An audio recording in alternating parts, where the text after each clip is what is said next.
prediction on this, please? Just one. Come on. You were on fire during the group stage. What are you on about? Queen of Pain. Come on. I don't want that. Oh. Redraft. Yeah, can we go again? Remake? You were close. Queen of Pain finalises. She has wings. Draft. She does that. I mean, has yeah.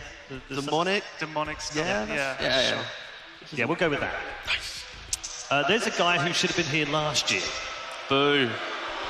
Yeah, boo this man. Yeah, Get him out! Security. Can he just tear it in half? Find that man. Yeah, if he was here last year, he probably had a good time. There was plenty of DK last year, not so much this year. In fact, none during the group stages. And our draft is complete. Ted, what do you make of that? I mean, the Leshrac with Omni, I think we saw yesterday, or maybe it was the day before, super strong. I fancy Team Liquid just because they're Team Liquid. I think you've got GH Spirit, you've got Miracle and Lesh, but Omni, it's a decent lineup. Okay, good stuff. Let's get into our first game of the day, ladies and gentlemen, at ESL 1 Birmingham.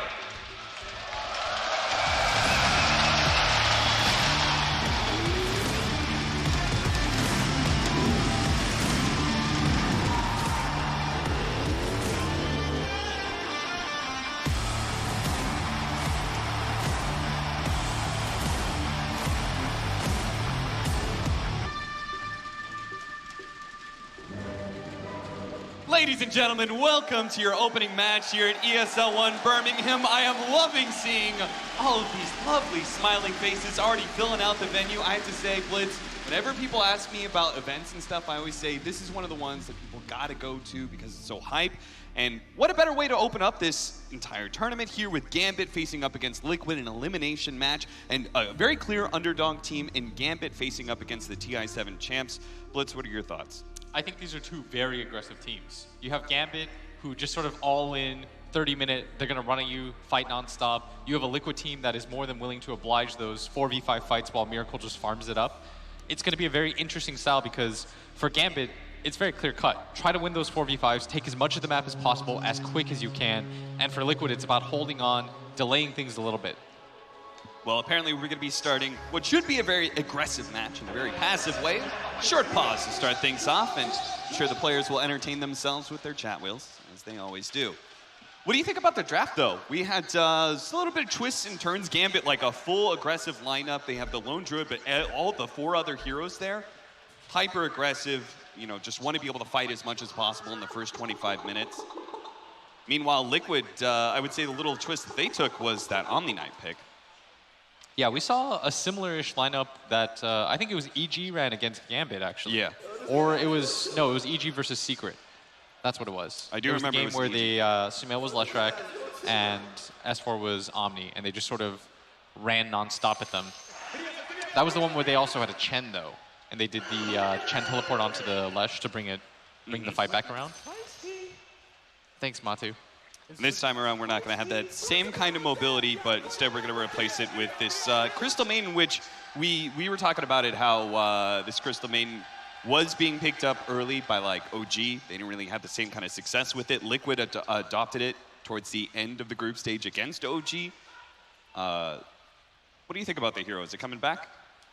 Yeah, I mean, I think that it fits Kuro's playstyle. Because you have a hero that has like an offensive toolkit, it's very easy to gank with. I feel like all those 5 positions that like to move around will like heroes like her. It's something that I could also see somebody, for example, like Solo play, because she has a very offensive toolkit, not a lot of defense, because these guys just don't really like playing saves. No. Of the top tier captains, feels like a lot of the 5s just like to be able to run around and go for kills. I guess the one really big exception would be Fly. He's always seemingly playing the defensive support. He's happy in that role. But even he's changing a little bit, and I think it's because of this meta. Yeah. A lot of these 5-position heroes that we didn't see before that you would consider greedier or very teamfight based, they become so much better with the buff of the tome.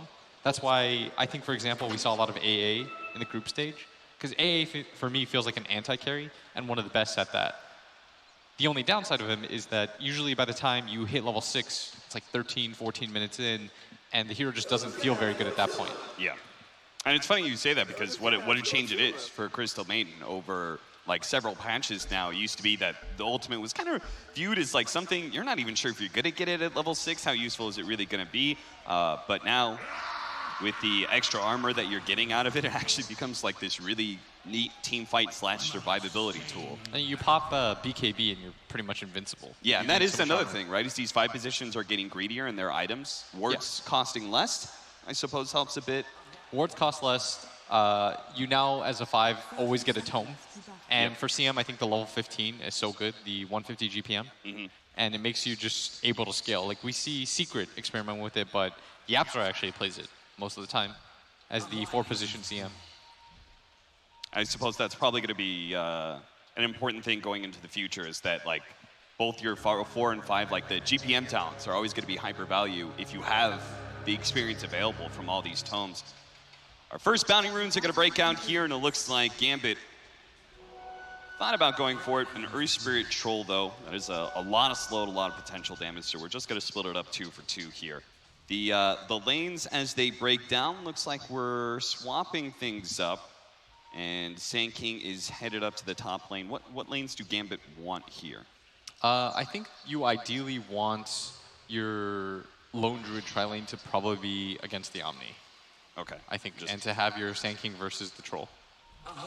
Bully that Omni now as much as possible. I could see how Sand King wouldn't really win that 1v1 necessarily. Yeah.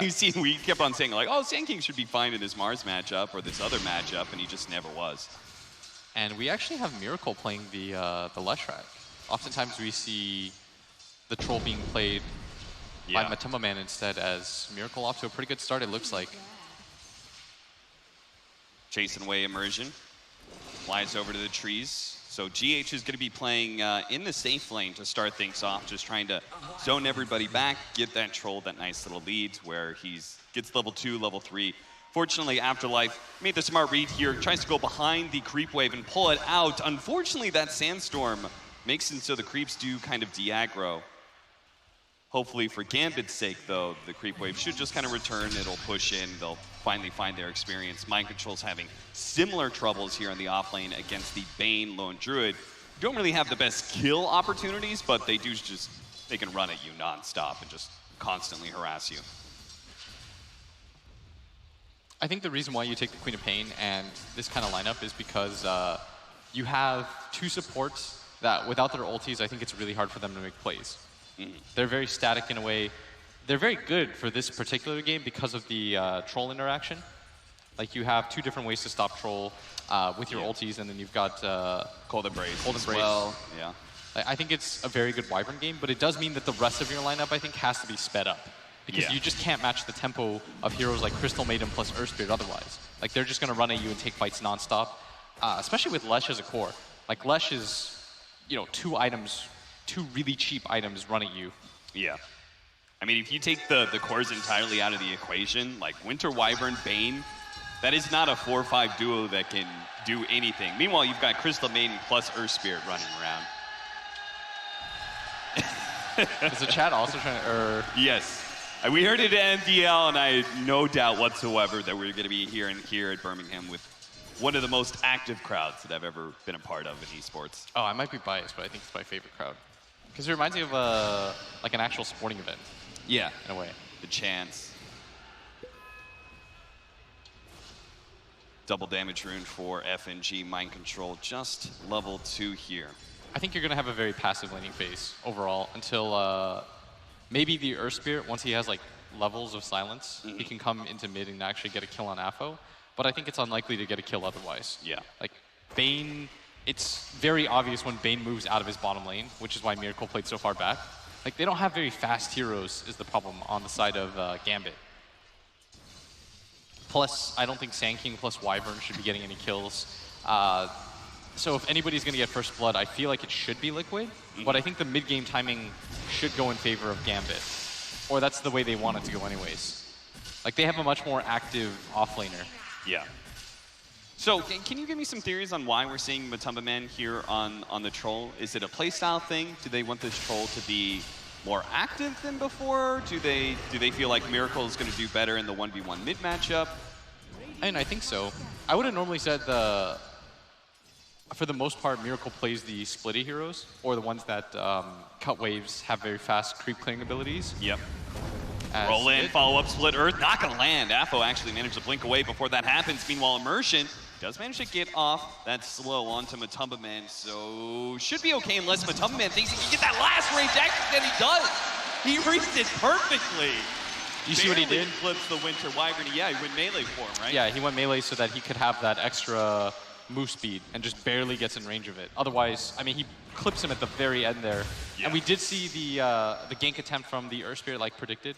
And it is Liquid who, in fact, with their lineup, gets their split. Because I just don't think it's possible right now for Gambit to get any kills. Yeah, it's not until, like, for Gambit's side, it's when the Quap finally comes online with, like, level 7. She starts moving around the map. That's why I think the SF pick was... It was okay, because then you can just, like, 5-man with your SF. Yeah. But it puts you in a weird position where you know you're just not going to have pressure on the map. Yeah, it puts every single one of your heroes kind of wants to sit in lane. Yeah, it means that Afterlife sort of has to, like, all in, just go around the map without a Blink Dagger, fighting nonstop. Right. Whereas I think this lineup, it's more about FNG getting levels. Oh, managed to get the ensnare there on immersion. Big time trouble. Gets off the last Splinter Blast before he goes down. Another kill, this one for Kuro. And it really helps that Matumba Man got the first blood because he already has phase boots. Yeah. That just makes this troll a killer in lane now. They just continue to try and make Afterlife's life as hell as possible, it seems. And I guess there's no point in, like, trying to pressure a lone Druid lane. No, there's none. Pretty much impossible. It's also because you have Omni on your team. And Omni Knight is not ideal for these kinds of ganks as... Okay, really going for it here with the Cosmic Finale. He's trying to kill some of these creeps to get the damage out, and he's doing a lot to GH. GH gets a bit low. Afterlife doesn't want to get too far forward. A Sentry's going to be blown here, and the roll nails him. Afterlife pops at the Fairy Fire here. Burrow Strike's going to be coming up in a second. Gets through, but the boulder cuts down some of the trees and will be able to find the kill. That is 3-0 now to the favor of Team Liquid. And a pretty significant kill, too, because this Earth Spirit was very underleveled, and that's a level 4 Sand King. Getting any sort of pressure at this point is ideal. And meanwhile, you see the Bane at bottom. This is probably one of the few lanes where he doesn't trade all that efficiently. Normally, Brain Stat makes it so that no one can really contest you in lane. But Omni Knight doesn't really care. His CS isn't going to be ideal playing against essentially 3 heroes. I count the Bear as 1 in the early game. Yeah. But it does mean that he can just sort of sit there and chill. And he can always just do that to himself. Heavenly Grace, reset things. It means that the pressure has to come elsewhere. And if you're Gambit, even though you do have a very static mid-game sort of lineup, you have to just concede that in the laning phase, you're not going to get any kills. That strong Dispel is definitely going to come in handy this game, right? Not just the Lone Druid Ensnare, but you're looking at, like, all of Bane's mechanics. You've got the Shadow Strike from the Quap in there as well. I could see a situation where the Sand King smokes with Wyvern and they move something like the Bane up to top and they go for a kill on this Lush track. Yeah. Because I feel like if there's anyone on the map they can kill, it's Lush.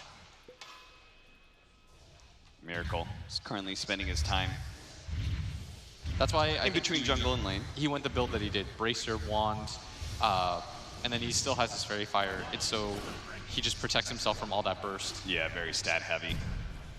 Not even boots yet. 1-2-1 build for Mind Control. Do you think this Heavenly Grace is this just 2 levels for in lane for the regen? Yeah. Or do you think he's actually going to max it out? Oh, in mid. Miracle, the Splinter Blast brings him a little low. He's trying to land this Split Earth, but the Sonic Wave comes out. He had to have known being low like that was just going to get him killed. I don't even think Wyvern needed to be there. Quap just had DD. Yeah. Once he walked up on the high ground to get that CS, he sort of just put himself into an impossible situation. Especially without the boots. Once he's hit by Shadow Strike, like, you're not making it back. I mean, the Wyvern hits him like twice, but realistically, like, there was such a huge margin for the Queen of Pain. Yeah. Like, he could have thrown that ulti 2 seconds earlier and it would have made no difference. That means Miracle now behind the Queen of Pain in net worth. Looks like Sand King is doing a little bit better than the Omni Knight when it comes to farm. Troll and Lone Druid are pretty much neck and neck. So overall, this laning phase is quite even despite the kill difference. Yeah, and I'd say part of that comes down to the fact that this Omni, even though he's getting levels, he's just not able to actually like walk up in CS. Because the Sand King can just sit in Sandstorm. Yeah. And eventually he will get something. He's better at cutting creep waves too. Yeah, just pure kills, I think, it's a little bit difficult as Nice spear as he gets the ensnare. And Ensuring the the extra double. damage, did another ensnare. I think he did the level up trick right there. Now it's going to be FNG who's going to be caught by the rotation of Miracle, but still, that's an exchange that Gambit will happily take. They didn't have to rotate their mid out of lane. Affo is yet to leave his mid lane, surprisingly, and he's level 8, so when he finally does move to one of these side lanes, he will hit hard, and they're going to go for the kill onto Kuro here. Turns around, Frostbite. They do have the TP in from GH, trying to protect Kuro, or maybe even kill him if he got a little bit too low. He could go for the deny off that Shadow Strike. Oh no, he's just going to go for a TP out. Afterlife. Not wanting to blow the Sandstorm until the next creep wave approaches. He's going to be going for a Veil build since he does have a pretty heavy magic damage core in the Queen of Pain. Nice Helm of Iron build to start too. Just the high physical damage from the troll. It's going to pay off quite nicely. That's a classic Lone Druid play right there. It's going to be hard to secure all of those bounty runes, and Gambit do manage to grab 3 just because the bear was able to kind of freely run to the other side and pick up one of them.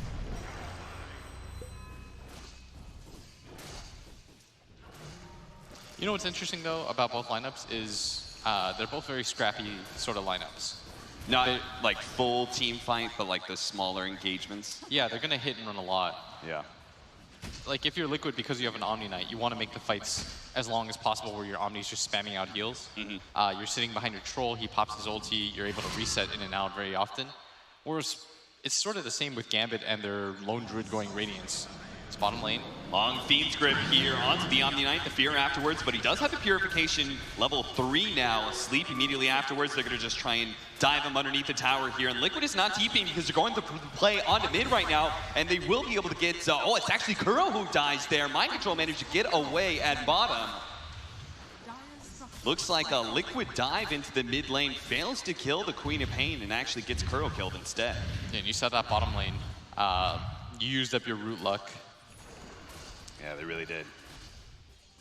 Was that a 1-2-2 build for our Bane? So just one value level of Enfeeble, 2 levels of Nightmare, surprisingly. This tower goes down so quick to the bear. That is the dangerous part of Lone Druid, right? Is just you leave him alone for a little bit too long, buildings are going to start dropping, and that's where part of this net worth exchange changes up. Gambit now have a slight lead. I could see them smoking and taking mid tower too once they hit grip. And bringing the Lone Druid along as well. Yeah. I think you can speed up the pace of this game. Like, we wanted a very aggressive mid game from Gambit, and not even really a smoke. It looks like they're just headed there passively.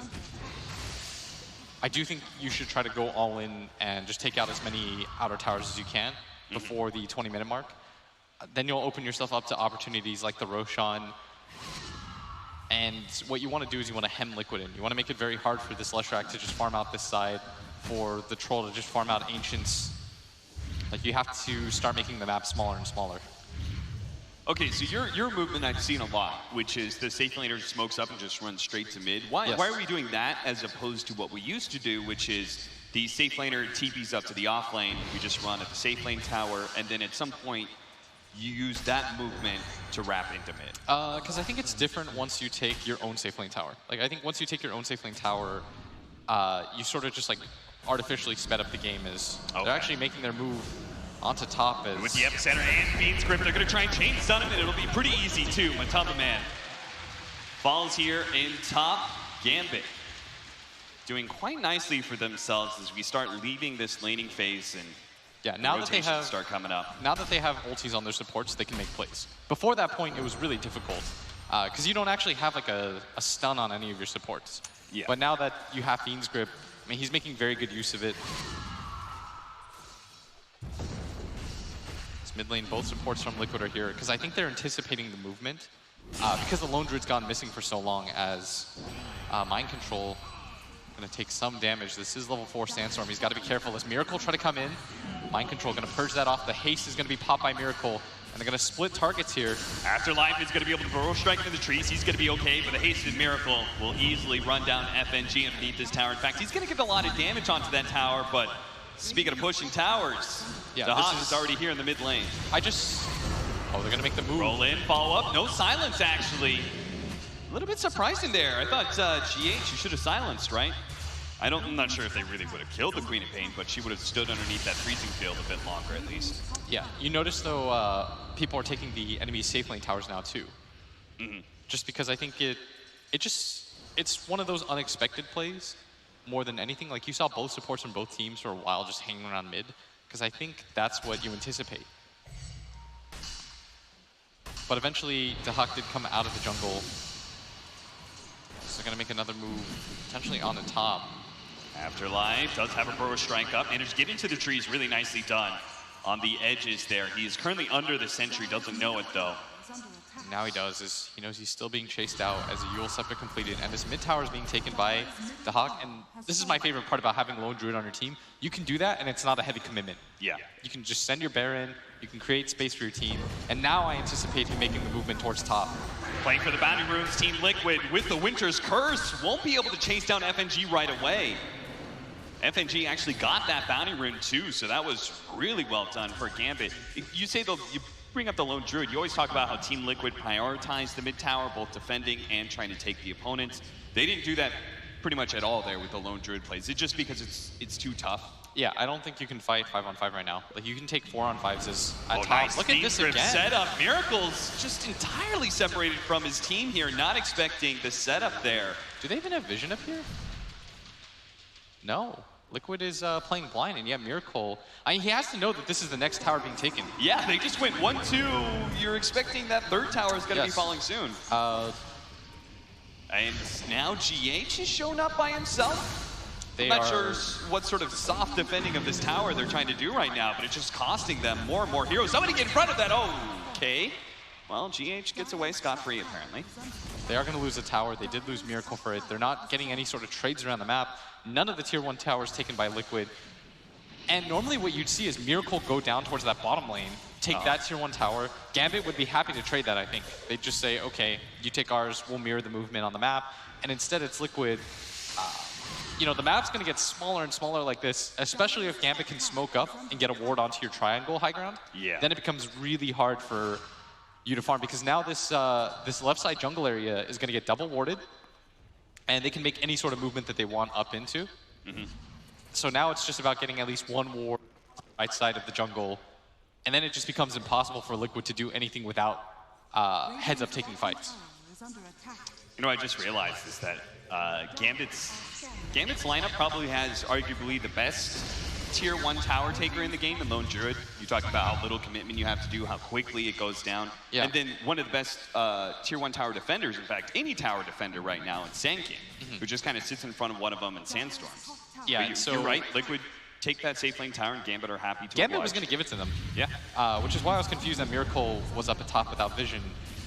This tier 2, though, is a different story. I don't think you trade this out, because you have to know that you're stronger when it comes to the fight. Wyvern's going to set up here. Does have that Winter's Curse to start catching some heroes. They're rotating too with the smoke right now with the Queen of Pain as well as the Bane. They are close enough now they can make their initiation. They're to start off with the Winter's Curse, just holding nice in silence on the Bane. The Burrow Strike, the Yule Scepter, and the silence on the Bane. Oh, he actually goes down here. They're trying to deal with Miracle right now, but because of the sustain of mind control right now, Miracle's able to challenge that Winter Wyvern as well as the Quap, push them back so they can take down the Sand King in the back lines, finish off this tier 2 Gambit. Thought they could go for the defense here, but Liquid were actually well set up. Without Curse, they're going high ground. They absolutely are, it seems. The Lone Druid, he's also going high ground right now.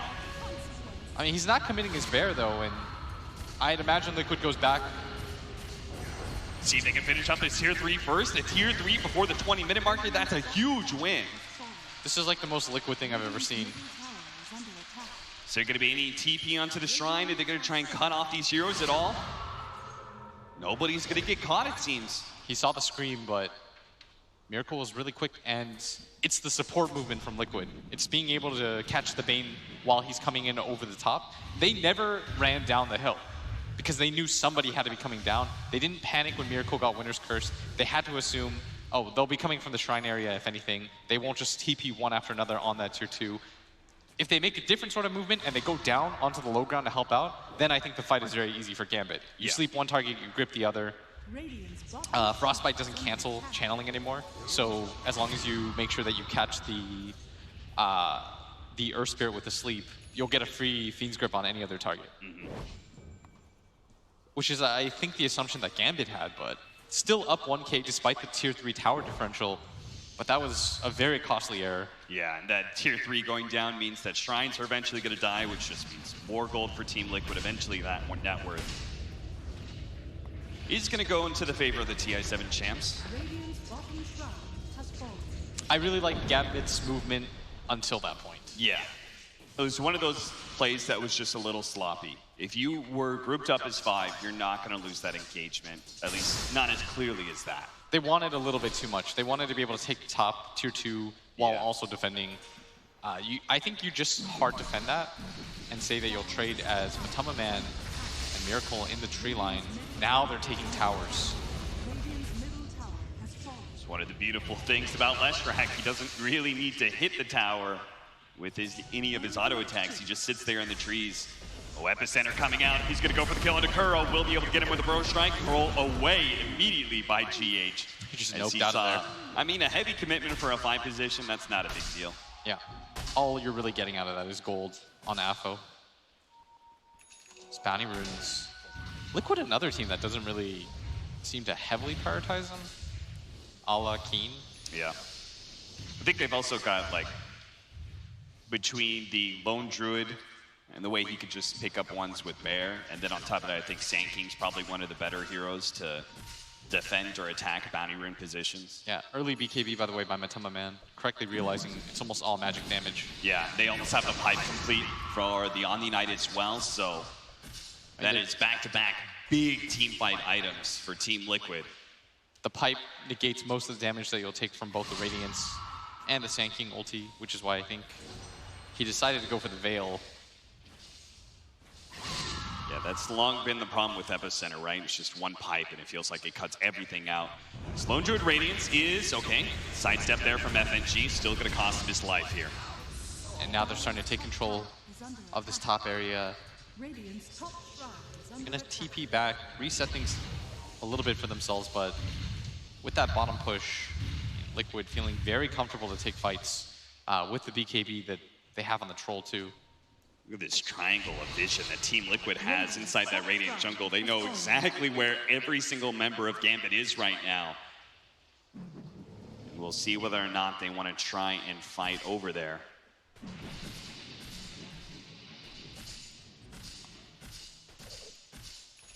Six to 9, 22 minutes in, there's the pipe now. Team Liquid in the better position right now, we would say, just because they're controlling the Roshan area. But we'll see whether or not they're going to try and take Roshan at any point with their Troll.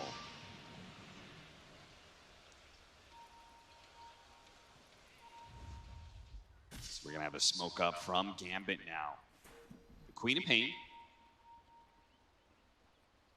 Going to show maybe a bottom lane or somewhere while the rest of the team creeps on through and is looking to make their invasion. They do have some aggressive vision right now in the Dire jungle. They have spotted Kuro, but this smoke is not. They don't want that kill. They want somebody much bigger. They're going to have to take what they can get here. Kuro is going to be spotted. Now they see Mind Control as well. Mind Control is actually going to be able to save Kuro maybe with that freezing field, delaying all of this damage. They just can't actually eat through him. And now on the side, they're going to go for this Winter Wyvern, try and prevent that Winter's Curse. The disengage does manage to get it off, though. The damage over time, he may still tick out. Immersion, one last tick, and he will fall here. Now the rest of the team, well, they're going to go for the Lone Druid Bear, pick up 300 gold off of that, and they just want to fight right next to the Roshan pit. In fact, even better if Afterlife gets caught as well, but Kuro can find him in the trees. So the rest of the team rolls up into the Roshan pit. They know Gambit is not in a position to fight them right now. It's just a very awkward engagement. You saw that FNG was a little bit too on the low ground. So he kept trying to get closer, but he was in the tree line, so he couldn't really find anybody. And so that lockdown that they're relying on, both their supports just got in such bad positions that it was really impossible for them to help out in the fights. Whereas Liquid, I mean, they just held the high ground. Crow's gonna get healed up non-stop by Mind Control in the back line. Afterlife, he's gonna try and sneak into it. He's gonna be able to get 3-man Roshan. Does he have it? Pick up that Aegis, he gets it! He snatches it away from Team Liquid. He will die here once. We'll see whether or not he's gonna survive again. The Quap is coming in. He does have Sonic Wave. He can hit almost everyone here. Hits 3. There is gonna be Immersion sitting on the side. He doesn't have the Winter's Curse, though. They don't really have a whole lot of damage to follow this up. It's just gonna go for the Earth Spirit. That's gonna be one pick off. Now the pursuit. A Shadow Strike to slow down Matama Man. The Bear, they're going to have to dual scepters that one as they don't want that Radiance burn on top of them, but Apo committing a little bit more, continuing to poke at Team Liquid as much as possible. There is going to be that sustain, though, from Mind Control. They spot it! Miracle couldn't TP out fast enough. They're going to be able to catch him once again. The Shadow Strike, Mind Control, may have Purification coming up. It's going to heal Miracle a little bit, but now a great winner's curse as they were all setting up the high ground, but because of the Heavenly Grace, the self-fuel scepter, is he actually going to survive?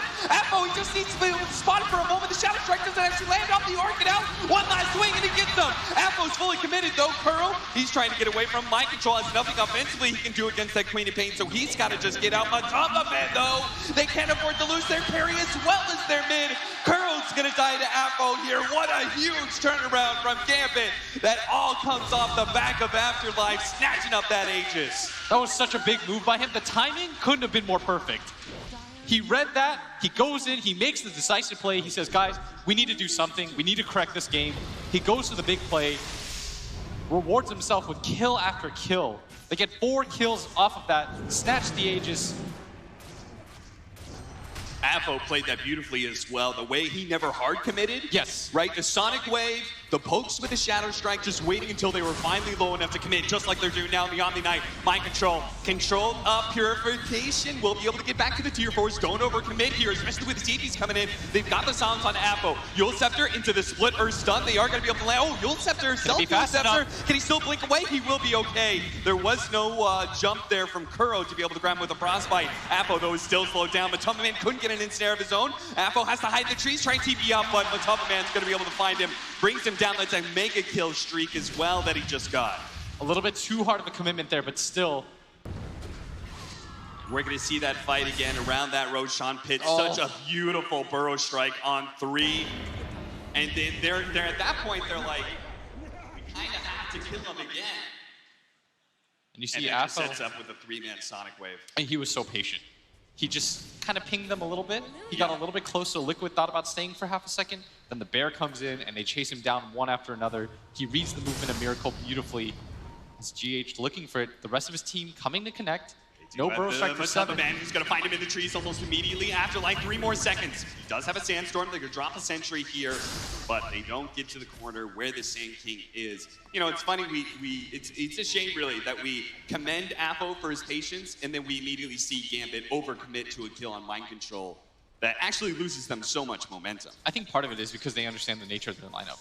Yeah. They want to take these mid-game fights nonstop. They feel like they're stronger. In theory, they should be. Especially if they get a very good Winner's Curse off. They have a lot of disable with their ultis. Is Miracle immediately going to get that smoke popped?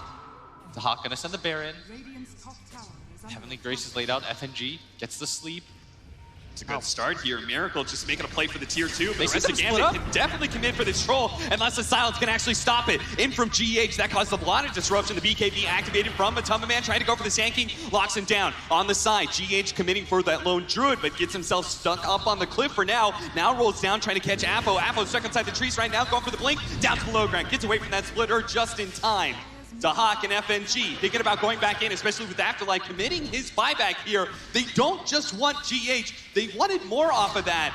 But it looks like this Earth Spirit, maybe all they can get, maybe they're going to jump back in here as they've actually lost their Bane. Is FNG fully committed, but now Immersion's a little bit too far forward. He's going to get caught by this Yule Scepter. They do get the Sonic Wave out on 2 with the first strike on 2 as well. That's almost blowing up Miracle. They need to finish him off now, but he does manage to get the save from Mind Control. No physical damage going to pierce him just now, but they do have plenty of magic damage that's eventually going to run him down, so both him and the Troll are going to die again. Looks like he'll be able to get 300 gold off of that Bear, but a great buyback there from Afterlife, and again, Gambit playing the spacing game very well. And part of that too was that Miracle shows himself on the far left taking the tower, and the rest of the team didn't really get the memo. Being a little bit too split up, at this point in the game, you have to know that Gambit's going to be together as 5. And fighting in that shrine area is so scary. People will buy back for that engagement, especially if you can grab them one by one like that. Yeah. And this is going to be Rax. Absolutely. Team Liquid have no buybacks. They learned their lesson. Chill. They go back, even with Miracle still on the deck for 30. They say, we don't want to get into one of those scrappy fights where they make us last a little bit too long. I mean, there's shrines to take. Yeah. Oh, it's a ranged barracks compared to a shrine. Oh, that Epicenter, by the way. Yeah. That's twice now that I feel like he saved the game for them. Absolutely. Afterlife is doing as much as he can to carry Gambit through this first game against a tough opponent in Team Liquid. If Liquid takes that Aegis, they march down mid, they get that tier 2, they get the tier 2 top, then they'll just choke you out for the rest of the game. They'll get a ward onto your left side high ground. You can't really leave the base at that point unless you go for all-in smokes. And you'll most likely take an engagement right in front of your base. And if you lose that, that's sort of just the game. Because Troll will take your towers very quickly, so will Lesh. But going for that heads-up play, seeing the risk-reward is well worth it for him. Yeah, and he's well rewarded now. He just picked up Yule Scepter, so that's just one more kiting mechanism, something that he can use against the Yule Split Earth combo of Miracle, something to be able to kite Matumba Man around a little bit more, and just allow him to play that in and out game that Sand King and Queen of Pain want to do pretty much the entirety of a team fight. It's just kind of poke at you, get a little damage here, then back out, do it again once their cooldowns are up. Team Liquid, it looks like they may be going for some sort of smoke play here. We're all just hanging out as the 30-minute bounty runes are going to be taken by Matumba Men and Miracle. For Liquid, I do think they fought that very smart overall. Because I think they're understanding how they have to win team fights.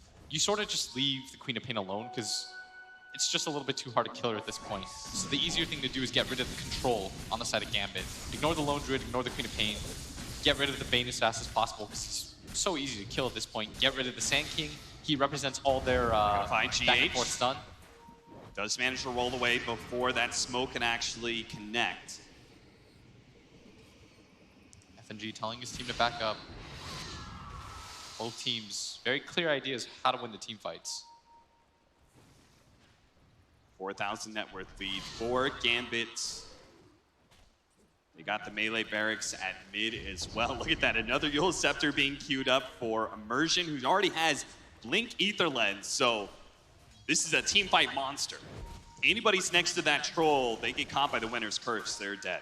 What they're relying on is the lack of stun, hard stun from Liquid. So when the troll pops his BKB, you can just reset yourself. Yeah. And it's all about playing around the fact that the troll will eventually just have a 5-second BKB. You can take turns with the Yules, force his way, reset the fight for yourself, get a Winner's Curse on him. Which is where Miracle's now going to get the big team fight item, trying to commit for that BKB after his Yules, Boots Travel, and Bloodstone. He needs one, because Mind Control's job right now is way too hard. Yeah. He's got to play kind of in the back line, but close enough where he can hit you with Heavenly Graces and Purifications. But the downside of that too is that you see they have to sort of stick together, which means you know, you're going to get the freest epicenter. Get the ward on the high ground, but they're going to get caught in the process, and they know what was happening there. Immersion, well, he's got a Blink Dagger, so it should be fine. Good catch by Gambit. Still a game that Liquid couldn't easily win. It did take the buyback from Gambit for them to equalize there. Big difference there between our two mids. 8 kills for Afo, only 4 for Miracle. Overall hero damage, almost double for this Queen of Pain too.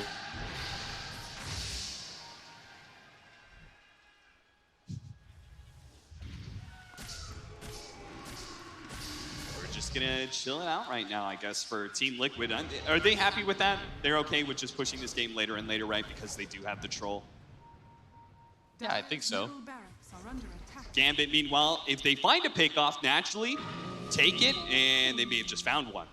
Miracle, FNG is going to get himself some distance here, trying to go for a Fiend's Grip positioning, but that's where Mind Control is going to come in with a Heavenly Grace if necessary. So he gives it onto Miracle right now, and immediately pops BKB, trying to go for the Winter Wyvern, just like they did last time. Take away that teamfight hero. Don't let him cast the Winner's Curse, and they do not. A good Sonic Wave goes out, but Matumba Man instantly pops his ultimate, trying to get the lockdown onto Alpha, who still has his BKB up, so he's going to be good for now and does manage to get the blink away. The 2 supports dead on the side of Gambit. No longer having that control means Gambit has to try and get out. GH managed to root out the Sand King here. Very important. Managed to get him with a Frostbite as well. Burst him down with a Crystal Nova.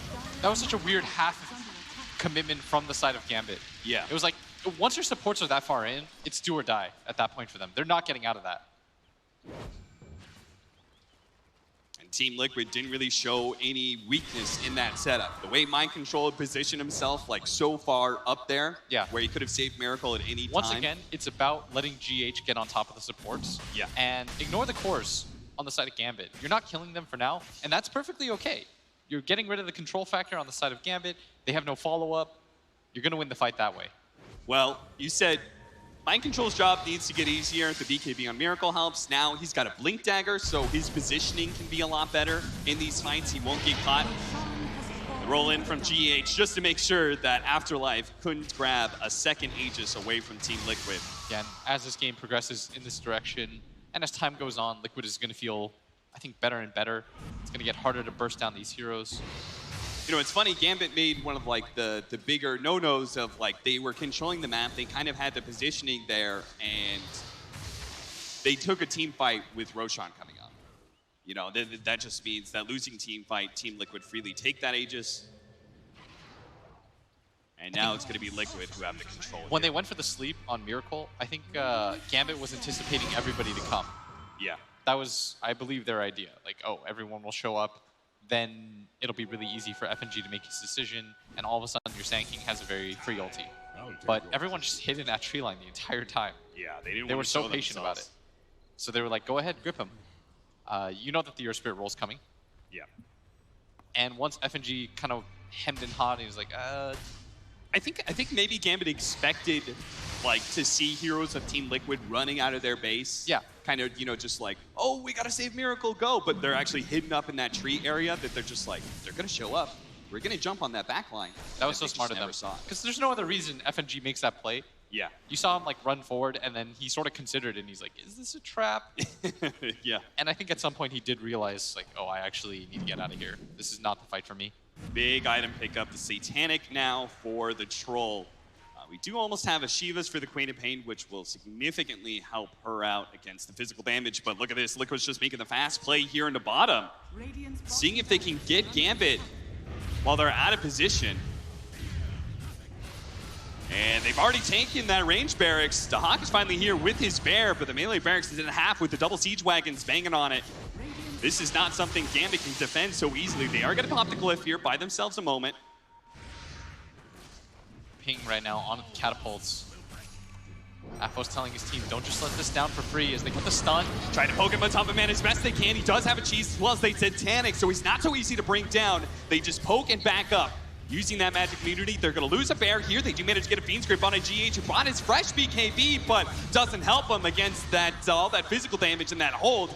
Now they're going to be able to grab Miracle here. He does have the Aegis. Once again, Gambit cannot overcommit. Managed to get a BKB. Burrow Strike onto him as well. That's going to be the first life. They got to be careful of Matumba though. That fear being canceled out by the Battle Trance. He sticks on some of these heroes, but doesn't get the ensnare. Now a great winner's curse. Setting up these three heroes, doing some of the damage. Look at Apple going to the backline. He found Mind Control. He gets the silence, but the Lotus Storm actually finds some time. A two-man Burrow Strike epicenter. That finished off Kuro. Now they get the sleep onto Mind Control. They're just trying to make sure he can't get off any of that sustain. But because of the Guardian Angel, it's a little bit slow to be able to bring down Matumba, but they can just keep on chasing. Since Miracle has given up on this engagement and TP'd home, they know they've got these heroes dead to rights. That is 4 dead on the side of Team Liquid. And so well done by Apo. He skips ahead of everybody. He pushes them closer to the rest of his team, distracts them just long enough for the Sand King to come over the top with the ulti, ending any sort of chances that Liquid has in that team fight. The amount of Yules that they have too just makes these fights so complicated for this troll. He Orchids Mind Control, Lotus Swords, FNG comes in and sleeps up Mind Control. Even if he didn't stop the Guardian Angel, it's just a good show of their priorities. Yeah, and they're going to want to force some buybacks here as Sand King is invised up right now. The rest of his team going to come through.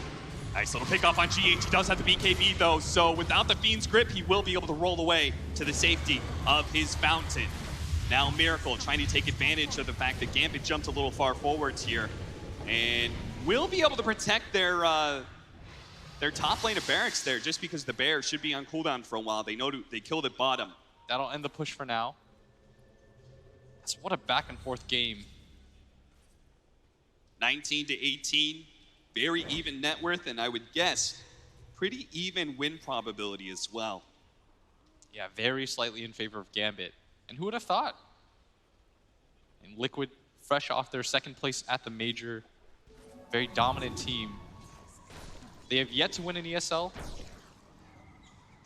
Gambit showing that they're certainly no slouches. I mean, nobody is here. Yeah, I mean, everyone's been talking about how this tournament is set up. It has one of the best pool of teams, one of the strongest pools. The thing about it is I'm treating Gambit like an underdog, but like, is anybody really feeling like an underdog here, especially after the group stage. All just strong teams across the board. Yeah. Feels like every matchup, like no matchup is worse than like 60-40. Yeah. And we're seeing that right now as this game's still very even. Yeah. We see how both teams can win team fights. I think part of that was that GH has to realize like it's very important for him to stay alive. Yeah. He is the majority of the control factor for his team.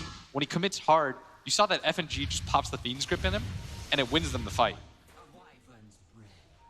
This is an insane amount of status resistance that they're getting. Because he's going back for SNY on the Troll. He already has Satanic. Then on top of that, he's got Heavenly Grace. It's not additive, but I would guess it's somewhere around 75%, maybe 80, 85. Yeah, they're split up a little bit here, but they don't want to really broach onto that high ground. It's not super easy for them. They are going to be able to get the silence on the Queen of Pain, trying to force out that BKB. It's going to be used. They're going to go for FNG here. GH committing for that 5 position, as it is all important to be able to protect Matumba Man against that Apo. 1 second. No longer has his BKB, but no net from Matumba Man. They're going to back up, just go for this tier 2. 70 seconds. Got to be careful there, Immersion. Cannot afford to get picked off, especially since they're already missing 1 support. A nice pick off from them is Liquid. They're going to go for it again. Yeah. Bane doesn't have the buyback. They're well aware of this. The Fiend's Grip, pretty crucial to this team fight. And there's no BKB on the Queen of Pain. It is hard to push into this high ground, though, with the Sandstorm plus Splinter Blast spam. They really want to do it. No BKB on Queen of Pain, no Bane. The situation doesn't get that much better. You just keep on shadow striking him and as well. You give him the Lotus Orb to remove some of that damage. They found the bear. They really want that bear kill. But the cold embrace, now the epicenter jump in with a sonic wave over the top. A big hit, Matumba Man, he's dead. Kuro gets the freezing field off, and now he's gonna fall as well. And the rest of Liquid, oh, they realize that now they're just getting caught on 1 by 1. He managed to get the root onto GH, kick it away. The bear trying to get another roll forward, but an important kill on Miracle right now. They are gonna be able to lock him down with a Burrow Strike. Stay on top of him. All Miracle can hope for is getting a kill on Apple. Almost gets it. Dual Scepter going down, trying to finish off one of these heroes, but gets neither. A massive win for Gambit as once again they hold on the high ground. The bait on the bear. Sick with the cold embrace. Oh my. Afterlife once again finding the clutch initiations. Now they can force buybacks. I mean, these are some of the better SKOs that you really can't ask him for more at this point. No. He has done his job and more. They were so decisive on going for the bear. Dahak's probably telling his team, we have a second one. Just go for it. Yeah. They all swarm in. Liquid not prepared whatsoever. Afo, the amount of like 4-man ultis he's gotten off in these team fights, playing it without the BKB too. Miracle bought back, and now they saw the Miracle buyback, and they just TP away, play a little bit of farm game. They don't want to get over aggressive. We're going to see that fight again. Is that bait on the bear, setting up that epicenter into that Sonic Wave, hitting 3, hitting Matumba Man. All important there. Matumba Man did have his ultimate. Just didn't expect that fast a burst damage. Yeah, and you see right there, he knows he messed up. Yeah. There's no question the battle trend should have gone down there. And maybe they do get the turnaround as a result of that. Because there is no BKB on the Queen of Pain, and they need this troll to frontline. Otherwise, Miracle, and he dies so quickly. He just gets chased and kited around. He doesn't do so much damage at this point that he deters them from just getting run down by 4.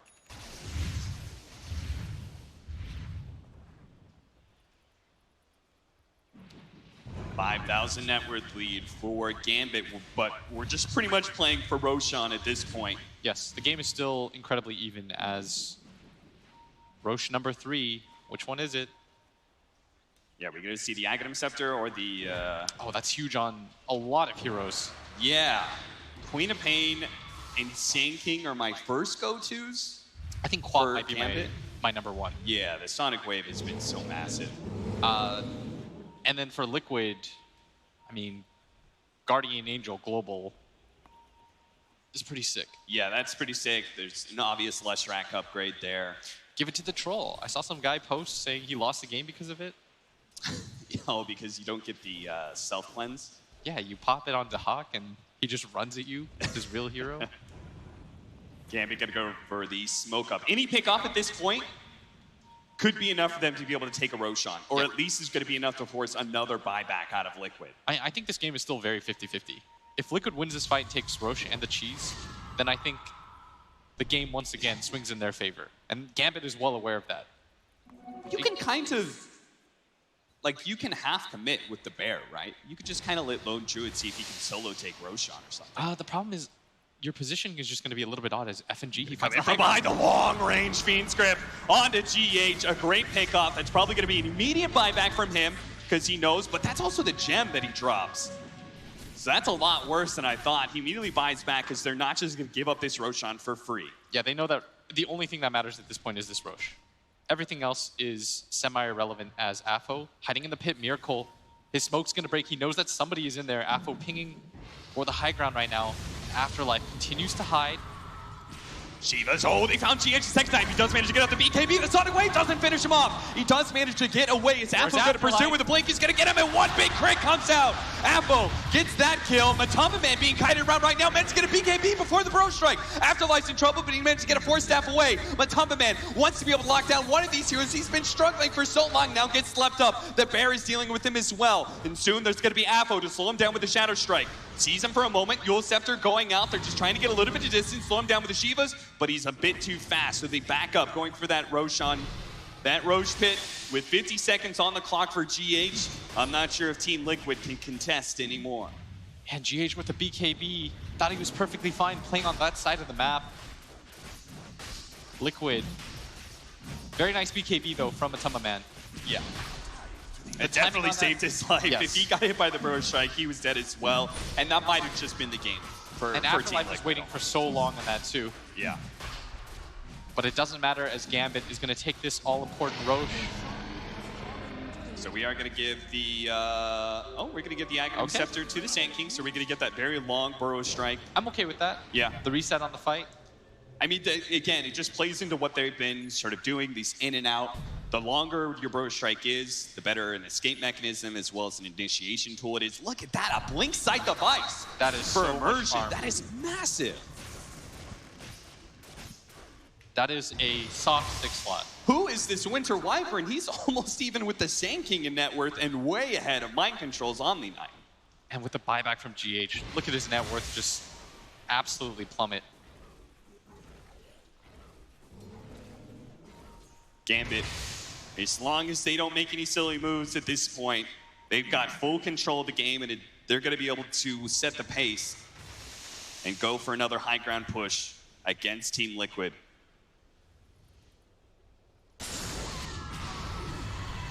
And they found the pickoff. It's going to be on Kuro, an easy kill. A 5 position with buyback, though. It's not going to allow Gambit to immediately run up high ground and take another lane of barracks, but...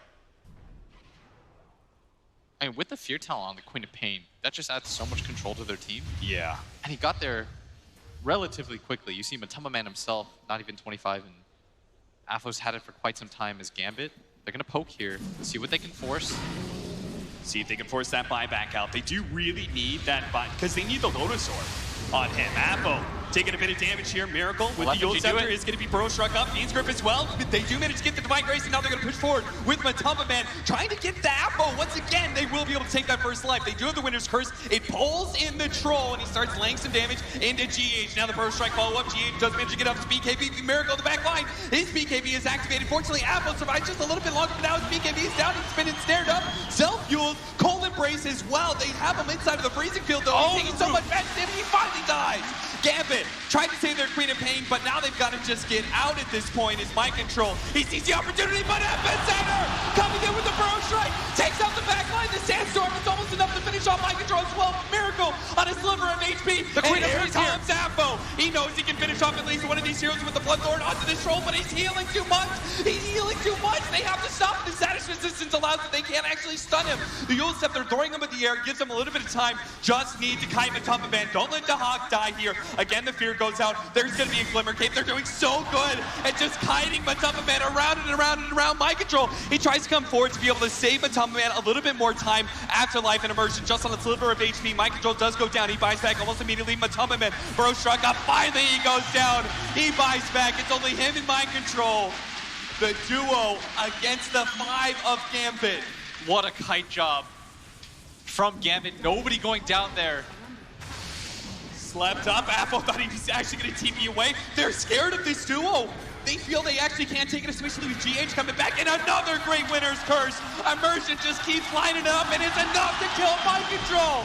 Matama Man just slaying his teammate, and now he's gonna get kited around once again. GH, he has to build this out. He has to stop that beat script. He gets it. He gets the ult. Now the BKB activated. Matama Man's gonna go for the kill. He's gonna be able to find GH's hell sleep. That's gonna buy him some time after the BKB. The fear away on Matama Man, trying to finish up his hero. He's just trying to life steal off of anybody he can stay alive. Potentially Apple. So low blinks away. Immersion slowed down, trying to get him with the roll and misses. GH is unable to finish up that kill. Now Yulscepter, Immersion, he doesn't care about his own life. He only wants to kill on GH right now to be able to sell up Afterlife as well as Apple get this control on the Everseen dies. He's dead. Kuro's back up. Miracle's back up. Liquid can still hold this potentially against the 4. And during this time, they've also lost their tier 4 towers. So the base is wide open, but so is Liquid. Oh, That's Jesus. Gambit, the fight's been going on for so long that nobody's dealt with this bottom lane. They've got to be careful. Whoa, they actually back up to defend, but at the same time, potentially going for a play here on a Miracle. Queen of the Pain's TP coming back in onto the Bear. The Burrow Strike, controlling on Matama Man, managed to get the silence on him as well. Kuro needs that Lotus Storm, the Sonic Wave. They finish off Matama Man just like that. Miracle, he's trying to go for it, but the Bear is focusing on the throne right now. They have the Glut. Apple on one side, Bear on the other. Tag teaming this throne, and it will die. There is no way Liquid can stop this at this point. Unbelievable Gambit. Kite the hell out of Liquid. They completely outclassed them in that regard in these team fights and take game 1 against the TI7 champs. Good Lord, that Sand King. Unbelievable. Apo and Afterlife, Immersion, that trio, amazing team fight. Amazing team fighting out of them. The decision to go for the Roshan, the steal saves that game for them. Oh, yeah. And then that team fight ending epicenter. I mean, how many of them do we have? I was about to say, which one are you talking about? There was so many of them. Incredible performance by Gambit in this first game. Fortunately, we have a full series on our hands, and we're going to see so much more from this. It's just crazy to talk about a Team Liquid. They're such a great team, and to watch Gambit just totally outclass them in some of these fights was just amazing to watch. Looking forward to seeing more, as I'm sure our panel have plenty to talk about that very exciting opening to ESL 1 Birmingham. Yeah, you better believe it. What a fantastic start to the arena days here. The lower bracket coming alive with Gambit versus Liquid in the game 1, and Gambit taking that opening game. Let's find out what Pyrian Flax and T-Governor found about that. I know either one of you are on either side of this coin right now. Ted, you're with Liquid. I thought they would do it, but yep. I was super, super wrong, Paul. That's the first time that's ever happened. Ever in the history of Dota. Yeah, that was incredible. It was there. Well, what a fantastic performance. I want to start with the Winter Wyvern. Immersion.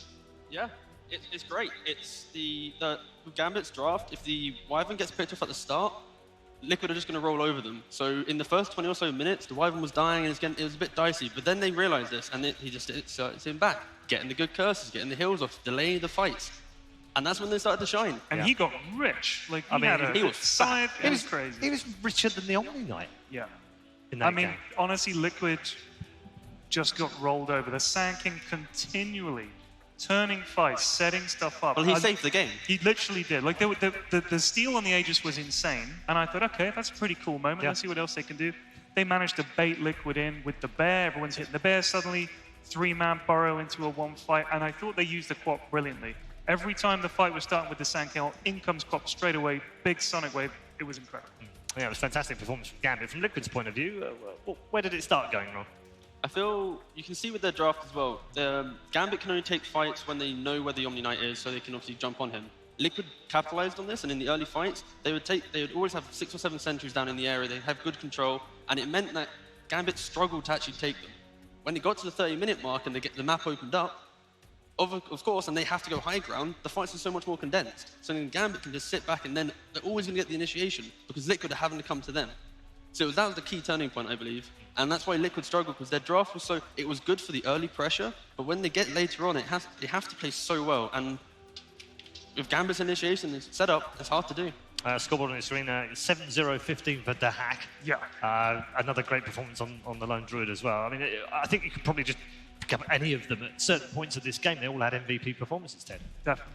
I will say on the scoreboard, it always looks a bit sad that they list the lone druid's items and not the bear's items, because it looked like he only found a single brown Just boot. a brown boot. It's incredible what you can do with a pair of boots, Paul. Pair of boots. Yeah. All you need. Pair of old boots. Right, let's find out from a man who knows how to break down games expertly. I know you all enjoy these segments, so do we. So let's get some weather from Purge.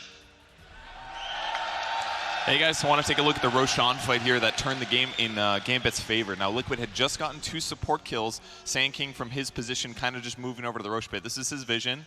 He just kind of guessed and he got it perfectly, able to steal the Aegis, allowed time for his co-op to move over. Now something interesting that F-Ninja does very well is almost never uses Blink at bad times, and it's important to do so. The ultimate looked kind of weird at first, but because Liquid felt confident after getting the Sand King kill, they move forward. Great Bear Roar here separates them and allows them to kill the Earth Spirit. And because he hadn't been abusing Blink in a bad way before, he's able to blink forward and get the dagger chase. So this became this super long chase where they try to get these pickoffs on important heroes, where normally Liquid would be happy to fight, but they spent so much mana killing Rosh as fast as possible and also getting the Sand King that now they're just on this retreat path. Miracle went for a TP attempt at escape that way because Quap would have been able to escape otherwise. Great ultimate from the Winter Wyvern here, anticipating more heroes to be on the high ground, but unfortunately for them, he still had status resistance. And as soon as Troll gets in there, BKB is popped, but they've got Fiend's Grip due to the Bane respawning. And from there, they're able to clean up the rest of the team fight. So great prediction from Sand King. Perfect skill usage allows them to absolutely benefit from this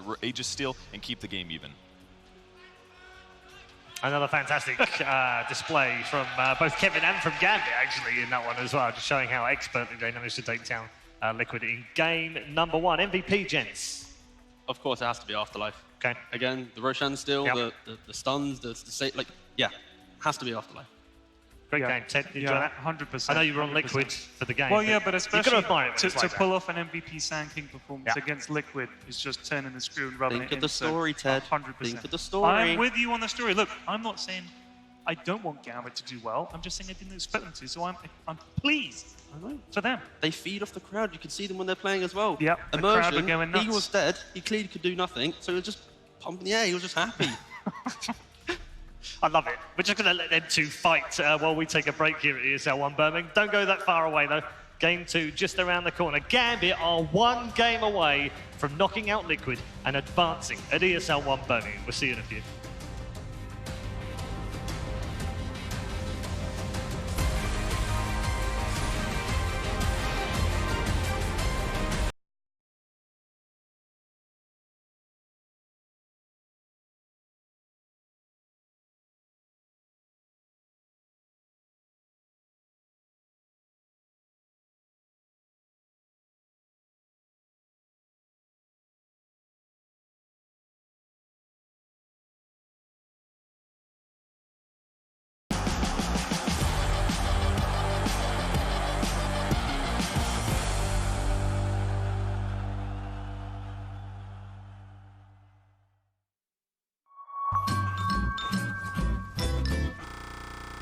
Hey, easy boy, huh? You ready? Huh?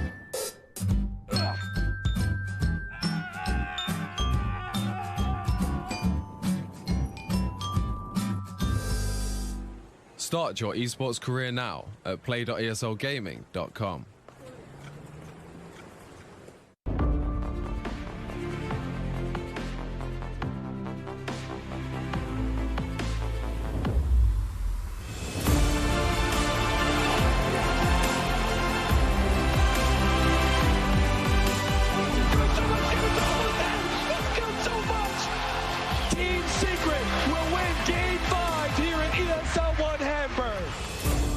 Step lively now. Your admiral is on board.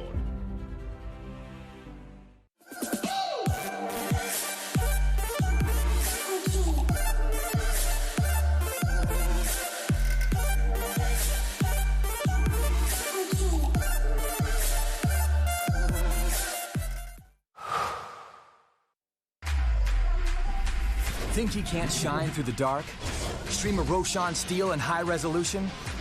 And record a play for the history books? Watch this. Think he can't make a victory go viral? Watch this. Think a support can't be in the spotlight? Watch this. On Intel Core i7, a legend can rewrite his own legacy. Game, record, stream without compromise on Intel Core i7. Remember where it started. Your first experiences. The journey you traveled. The journey you love. Remember where it started. And imagine where it will go. Rise on.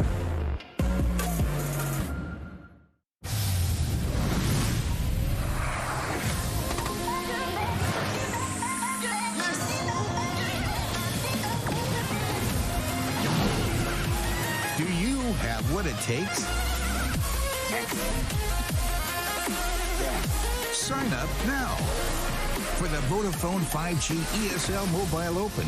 Qualify for the grand final at Milan Games Week.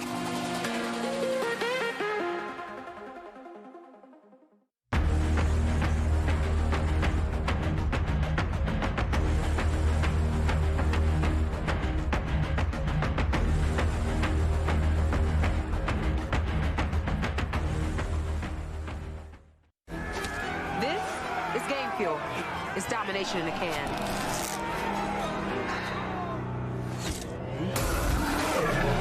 Tastes like loser tears. New Mountain Dew Amp Game Fuel. Victory in a can.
I'm attacking, not with the chatting. I just step up and make it happen. It's a lifestyle. Living young and restless, yeah, we quite wild. If I want it, I'ma get it talking right now. And I ain't got no regrets, it's my time now. Lights out when you see us talking moves. You don't know that's the topic. And if you talking juice, well then you know I got it. Then you know I got it. Nobody got it like me.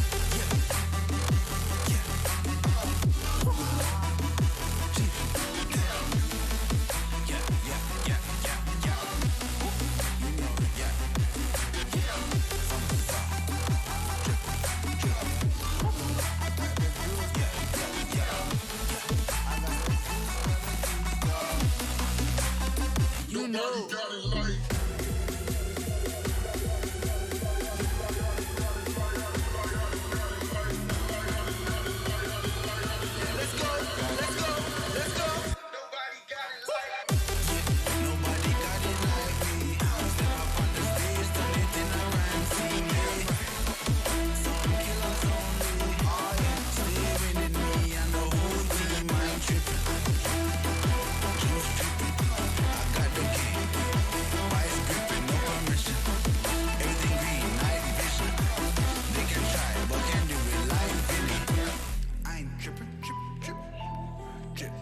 They can try, but can't do it like Vinny. Yeah, no permission. I got it.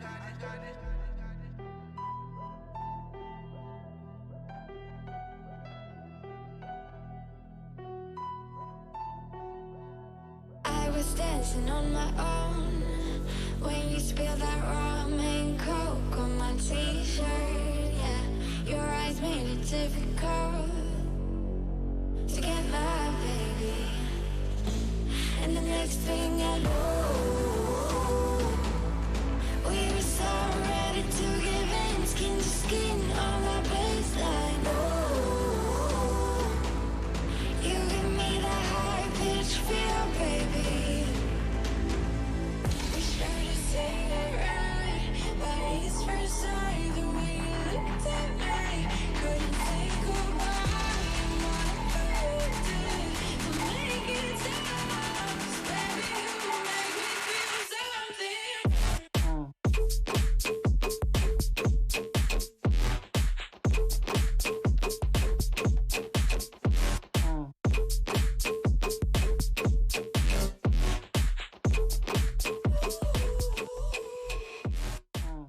ESL 1 Birmingham is brought to you in part by Intel, Mercedes-Benz, Vodafone, DHL, Asus Republic of Gamers, Mountain Dew Amp Game Fuel, and MSI.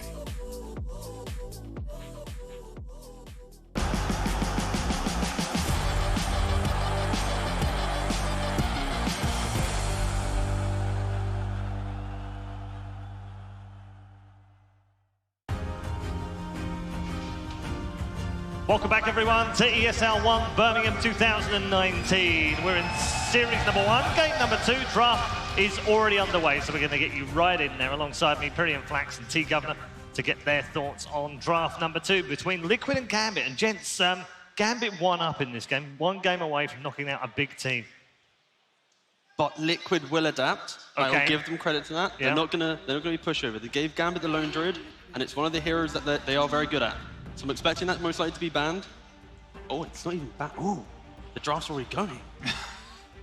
I was ready for a little bit of a talk and then a draft, but all right. No, we're not messing around. Okay. Nice. All right, yeah. All right. I'm expecting maybe Gambit to potentially want Lone Druid again then. Can I just say something? Go for it, please. At no point in the group stage did they pick the same hero in any of their series.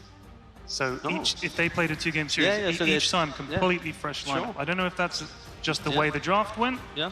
or if that's a part of FNG's master plan. Yeah, that could. Again, it's like if they already know that Liquid's going to want to adapt as well. So if they try and do the same thing again, Liquid are already going to have an answer to the last time. They know why they lost, right? So I wouldn't be surprised if Gambit do try and pull something out. But I feel they did just play pretty well with that style. They should keep the style the same. You can keep the Lone Druid as a core component, but the other bits of the puzzle, they can change. But I still feel they should try and go for the same type of thing. If they try and be too crazy, that's when Liquid, which is by far obviously the better, more experienced team, they're going to be able to find answers very quickly. Absolutely. Oracle first pick, Shadow Shaman. And again, this is primarily because you are second pick and you don't really want to show too much. And it's just, let's just get our supports out and then we can get a well-rounded draft and utilize this last pick. Here comes Darkseer. I reckon Darkseer. Oh, the Wraith King. Wraith King instead. All right, close. Basically the same hero. Basically the same thing.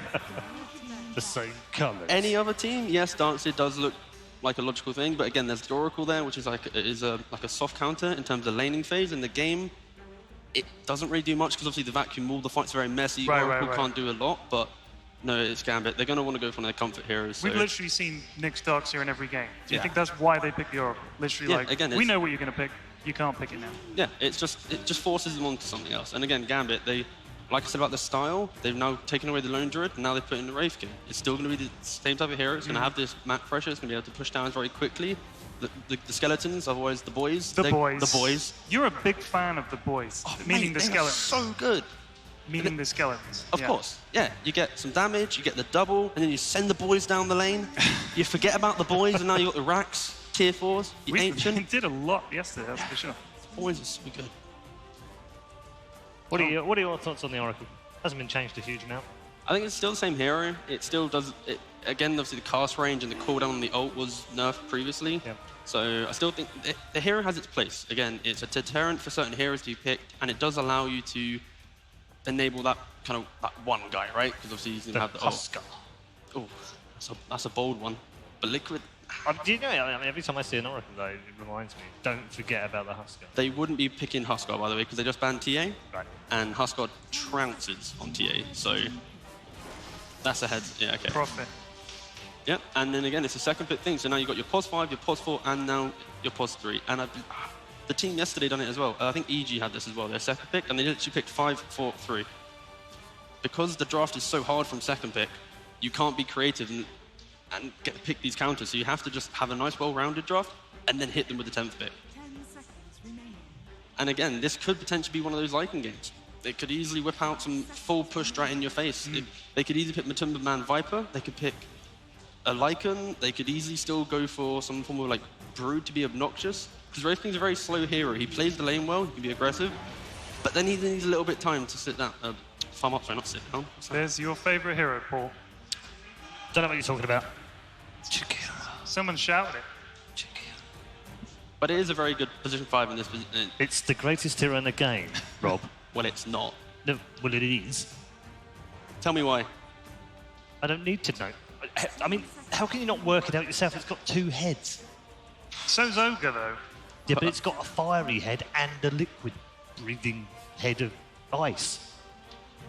I'm not sold. Nah. No. It's basically Game of Thrones in one hero. Oh, Christ, did I go there? Morphling? I don't know. That didn't end well. No, it did not. It's the best hero. But now there's a Morphling. Yeah. Oh, I like the Jakiri because it stops the push, and there's the Wraith King, but they have... Yeah, this Morphling's going to be so scary. They could potentially OD here. You don't think it'll be Miracle Morph? No. Sorry, I meant for Gambit. Right, I mean, Gambit might pick the OD. What do they give Matu? Something boring. But no, they can still pick the Lycan. I still think they're setting up for some Lycan type. Oh, there's the OD. Okay, you're right. Finally, I got a prediction. Yeah. And that was banned second phase last time round as well. I just think right now, all Liquid needs is a hero that forces Gambit to react for around 20 minutes, and then the Morphling then can just come in and take over the game. Okay. It's a different approach this time round. The fights are going to be very different. Do you feel like it's a similar idea, but a different draft of it? I think Gambit's kind of gone for the exact same style as the last game. Okay. They've got their team fight set up. This time, instead of it being a curse, it's going to be a Nyx with Vendetta going into Impale. No. You've still got the big catch from the Jakira as well, like the Bane. You got the push from the Wraith King. You got the big burst damage. Previously, you had a Quap. Now you got the OD ult. Like Gambit, the style is exactly the same. Just the components are now different. And I think Liquid, they understand that they should be able to win the lanes like they did in the last game, and actually now should be able to take something. The last game, they didn't have enough team fight, did they, last time? No, they didn't have enough team fight, and it's like they had to be so precise with their moves. And now they're just picking a more open draft where when they come out of laning phase, they're going to have the natural pressure from the Shaman ult. The Natures is always going to have lanes pushed in, and it's just going to be a much more like fluid liquid. Oh God, I've done it again. Hey! A fluid liquid draft. Fluid liquid draft. Well done. Thank you. I don't know. I feel like the Sand King really enabled so much water? I thought the Sand King was such a key part of the way that Gambit turned that game around. Not just with the Aegis deal, but there were like 2 or 3 fights where it looked like it wasn't going well for them. I don't think it's going to be quite the same without him, but we'll see. I mean, I agree. Nyx can absolutely do well, but I don't think it'll have as much impact as the Sand King did. And Knights talk about Gambit might go Legion here. It naturally does well against a push, and if you do get onto the Morphling, it will blow him up with the Blade Mail. Yeah, yeah. It forces the Morphling to potentially go Lincolns as well, which is just an unnatural item. You don't normally, you just want to go for like an E-Blade, maybe the BKB Manta, the Skadi, that kind of region. And again, him and the Nyx could go hunting around together. Yeah, exactly, yeah. Or they could even go for a Doom still. Doom's still in the pool, it's an open pick. And yeah, it's going to lane pretty well. And all you'd have to do, because the lane might be hard if they put the Morphling there, they just keep pulling the waves around and then the Doom will eventually get something from the lane. So yeah, I think right now it's either Doom, Necro, or Legion. They're the 3 heroes that Gambit might pick.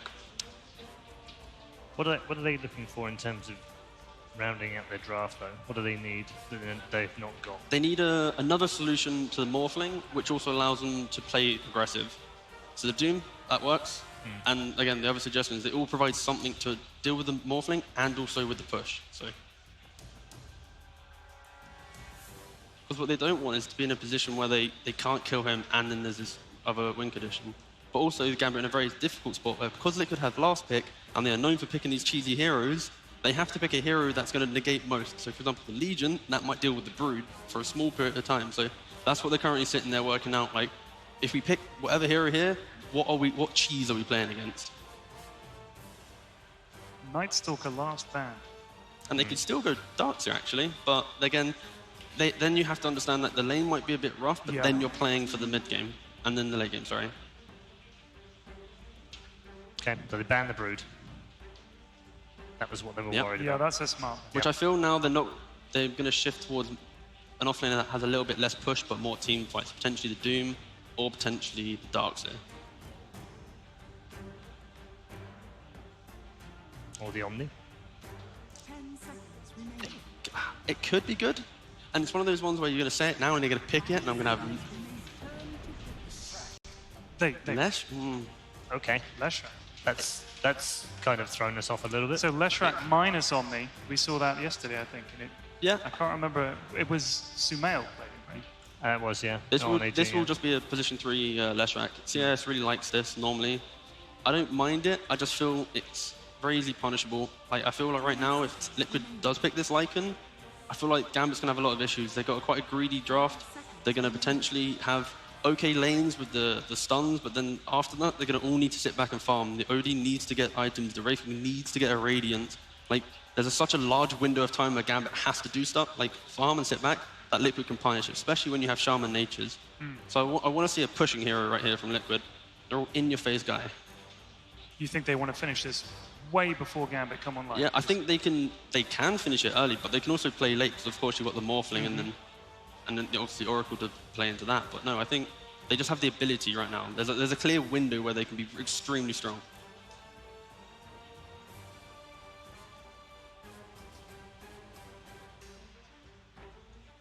The anticipation is killing me. What do you think it's going to be? I really want it to be Lycan. I really do. Really want it to be Lycan? I really do. It's Lone Druid. That's not a Lycan. Okay, it does the same thing. It's the pushing hero. Yeah. And it's with an L, so based off of our previous logic, That's basically it's a correct prediction. Okay. Yeah, Lycan Lone, I didn't know what I heard. It does the same thing, so it's fine. I'm taking it as a half prediction. Who's had the better draft? I prefer Liquid's draft simply because it has the ability to punish how greedy Gambit wants to be. Okay, well, we'll see if that one turns out to be true or not, because it is time, ladies and gentlemen, to get into game number 2. Gambit just one away from knocking out Liquid.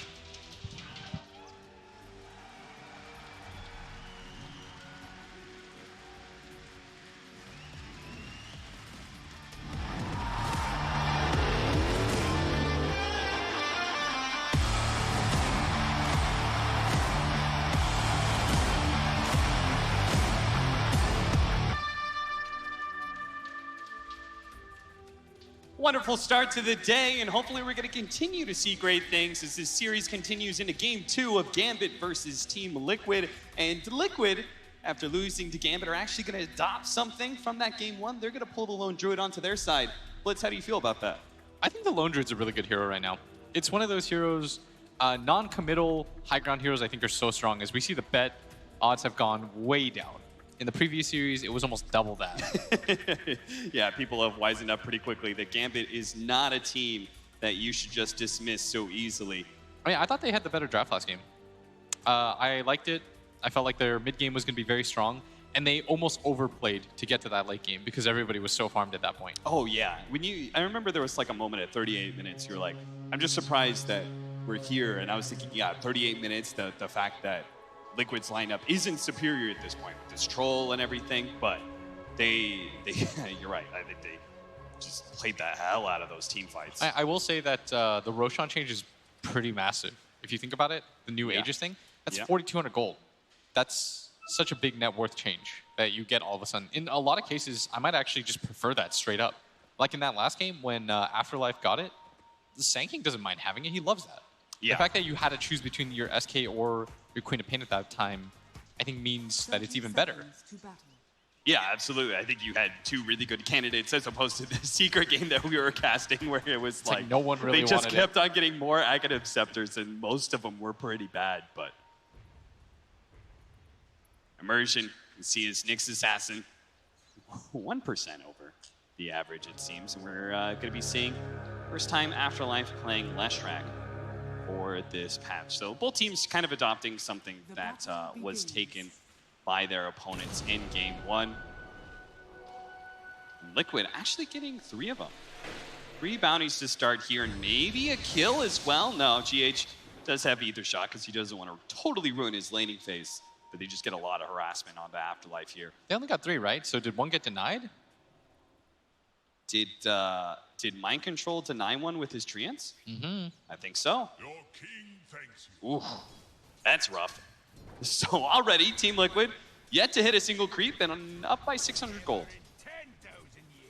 How does this matchup go? The Lone Druid versus OD, it's good for the Lone Druid, right? Yeah, because Astral doesn't matter that much for you.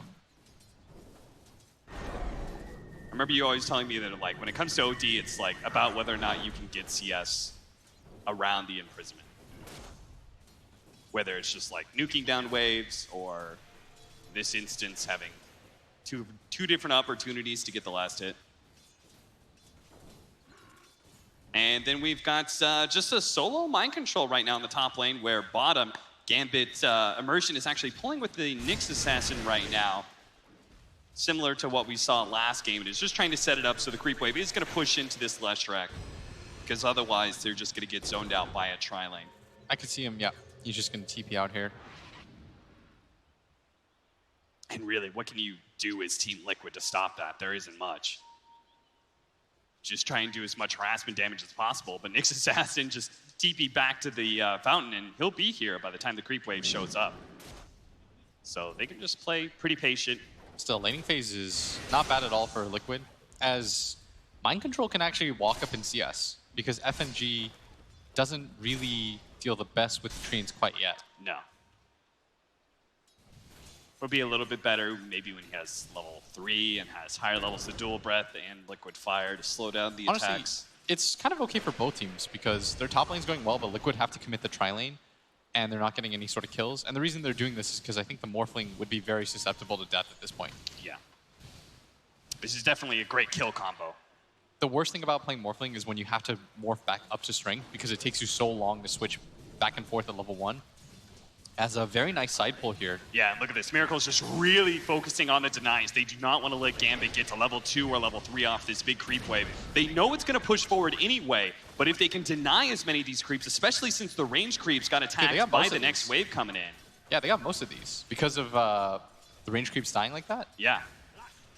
This is not going to give them nearly as much as they thought it was. They do have the shackles as well here. Immersion's going to be in a bit of trouble if Miracle can finish them off, but Adaptive Strike isn't quite good enough, and Kuro does not have level 2 for the nuke of Purifying Flames. Yeah, part of the problem with him having to stop that wave stack is Mango's going to get popped by Immersion. Thought about it for a second, but just gonna keep faking it, I guess. But now the creep wave is in a position that they're happy with. If it just keeps on sitting right outside their tower, then they can no longer be zoned out by these troubling supports. But of course, GH isn't gonna let that happen. He's gonna try and pull the creep wave back off the easy camp and then pull it into the hard camp immediately afterwards. So now Gambit have to solve this problem once again. And Miracle's doing a very good job of just denying nonstop and making it so that this dual lane, even if they're getting some creeps in their face, he's got 11 denies, really hurting him in that regard. Yeah, we see a lot of denies coming out from our Lone Druid as well in that mid lane. At 10 denies already. Wraith King trying to copy that idea, but honestly, that hero just isn't as good as somebody like the Morphling. I'd imagine that the Nature's Prophet is still getting levels too. Yeah. Oh, I'm sure Mind Control's having a pretty good game here. Even if he dies, right? Like, even if they do manage to catch him out, he's just going to show up to lane again and continue to farm. And the lane's pulling back to him, and he's almost level 4. Plus, he almost has boots. I think his laning phase has gone exceedingly well, considering he is 2-on-1. Seems like the nerf to the Treants. I mean, it really just, like, you can nerf the damage and stuff, but at the end of the day, it's still, you can outtrade any solo support. Nobody can really fight you like that. TP's into the mid lane. They're trying to go for the kill onto the OD. FNG trying to slow it down with the dual breath, but there's too many heroes here. As Mind Control TP'd in and Kuro made his way across. This is the danger. A laning phase that goes this well. You're going to see Furion moving around the map and showing himself. What Liquid's going to try to do this game is just go 4-man. They have so many different ways to non-commit push towers. Yep. They're going to force you to come in. When you get there, Miracle will be farming on one side of the map. You try to deal with the push. All of a sudden, they've left. They've just left the Treants behind. And they won't really give you that straight-up 5v5 that you were looking for like they got in last game. Right. And we saw how quickly, like, if you have to move around the map non-stop, we saw Liquid just straight up give up their mid tower because they felt like they couldn't stop the Lone Druid from taking it. Yeah, and they sort of have a similar problem again, like they did in last game, Gambit. Obviously, it didn't end up mattering because their mid game was so strong. As Afo gonna get gone on here, getting pretty low right now. They have another Purifying Flames to finish him off. They need vision. They're gonna spot him and get the Ether Shock out from GH immediately. They don't even think about looking at going to the other support. They just want the tower. Yeah, I felt like I talked to you about this after the game. I said it was such a big mistake for Liquid to just give up their mid tower for free. This time around, they're gonna reverse things a little bit. And this is the best part about the Lone Druid and why I liked him when you asked me about him post-draft. Because I feel like it just allows you to take this mid-tier 1 tower, it opens up the rest of your support game, and it just makes it easier for your safe lane to play Dota 2. Now, Gambit is not without their own really crazy tower taker. They do have this Wraith King, where if you actually are allowed to get full skeleton stacks and then you just give them some free Hawk, Hawk did get a lot of damage onto that offlane tower. Yeah. Not quite enough to finish it, but pretty much evened out the damage that Liquid did in mid. There's a downside to what Liquid's doing as well. They're sacrificing a lot of support levels right now as GH going to go behind the tower. Do you think this is specifically because of the tome patch? Do you think you can really sack your levels this much on supports unless you have the double tome available? This is a bit intense, but I think if you have a game plan after this mid tower, then it's fine.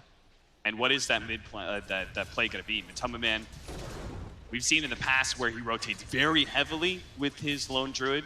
I think you take the bottom tower. I don't know if the Wraith King is really the hero that you can easily get aggressive on. I think you want to connect to this Morphling and make his life easier.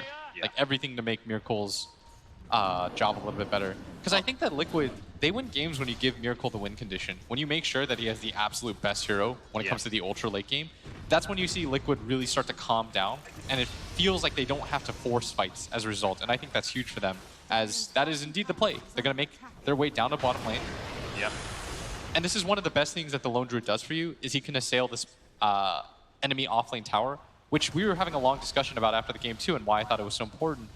Getting to this tower as the game progresses becomes so difficult. It's on the opposite side of the map. You can't get ward vision. Oftentimes you lose your safe lane tower.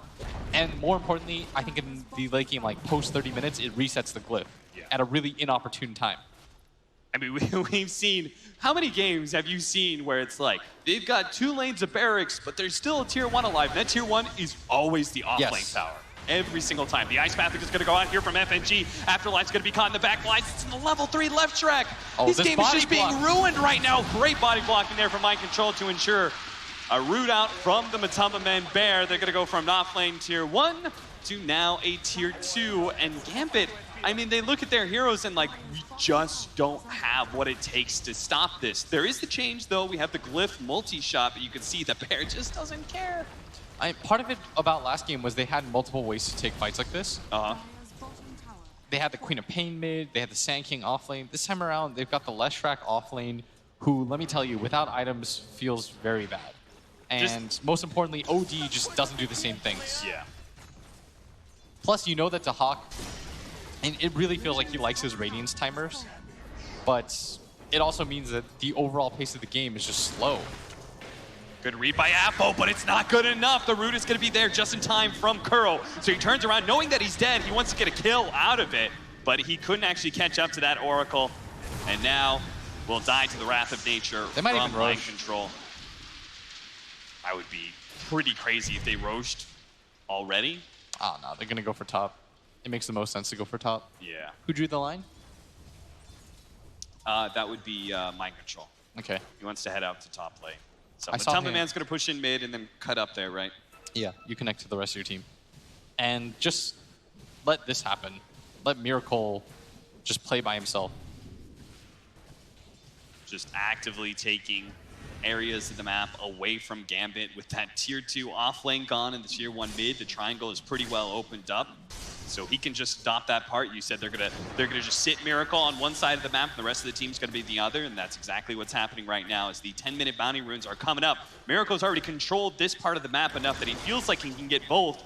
Liquid are gonna ensure that both the top are gonna go their way. That's 4.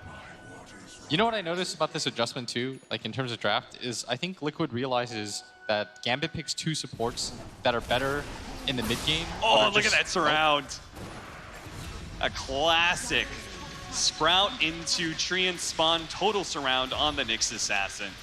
I think they picked pretty bad, like, ganking heroes for the last 2 games. I mean, I think I saw 2 of their games too versus Secret or EG where they just couldn't really rotate. Yeah. And so your mid game is going to hit real hard. But this laning phase, I feel like, is very abusable. You essentially have 3 cores that need farm. Your Wraith King with Midas is not very scary. Whereas Miracle's timing is just going to come really quickly. And with the tome changes, it's 11 minutes in, and they've got 1 level 6 support and another one who's level 5.5. So we talked about how their levels are going to be sacked a bit, but the combination of the double tomes as well as, you know, they got a couple of kills as well that I'm sure And they're helped. getting high priority kills. Yeah. Like, they killed mid twice. Doesn't feel bad whatsoever. And when you've got this much map control, Miracle is going to be playing in jungle a lot. Mind Control can do the same. That opens up certain lanes like mid, where Kuro can just kind of hang out, get free CS. 9,000 net worth lead already as we're getting a shutout right now. It's 7-0.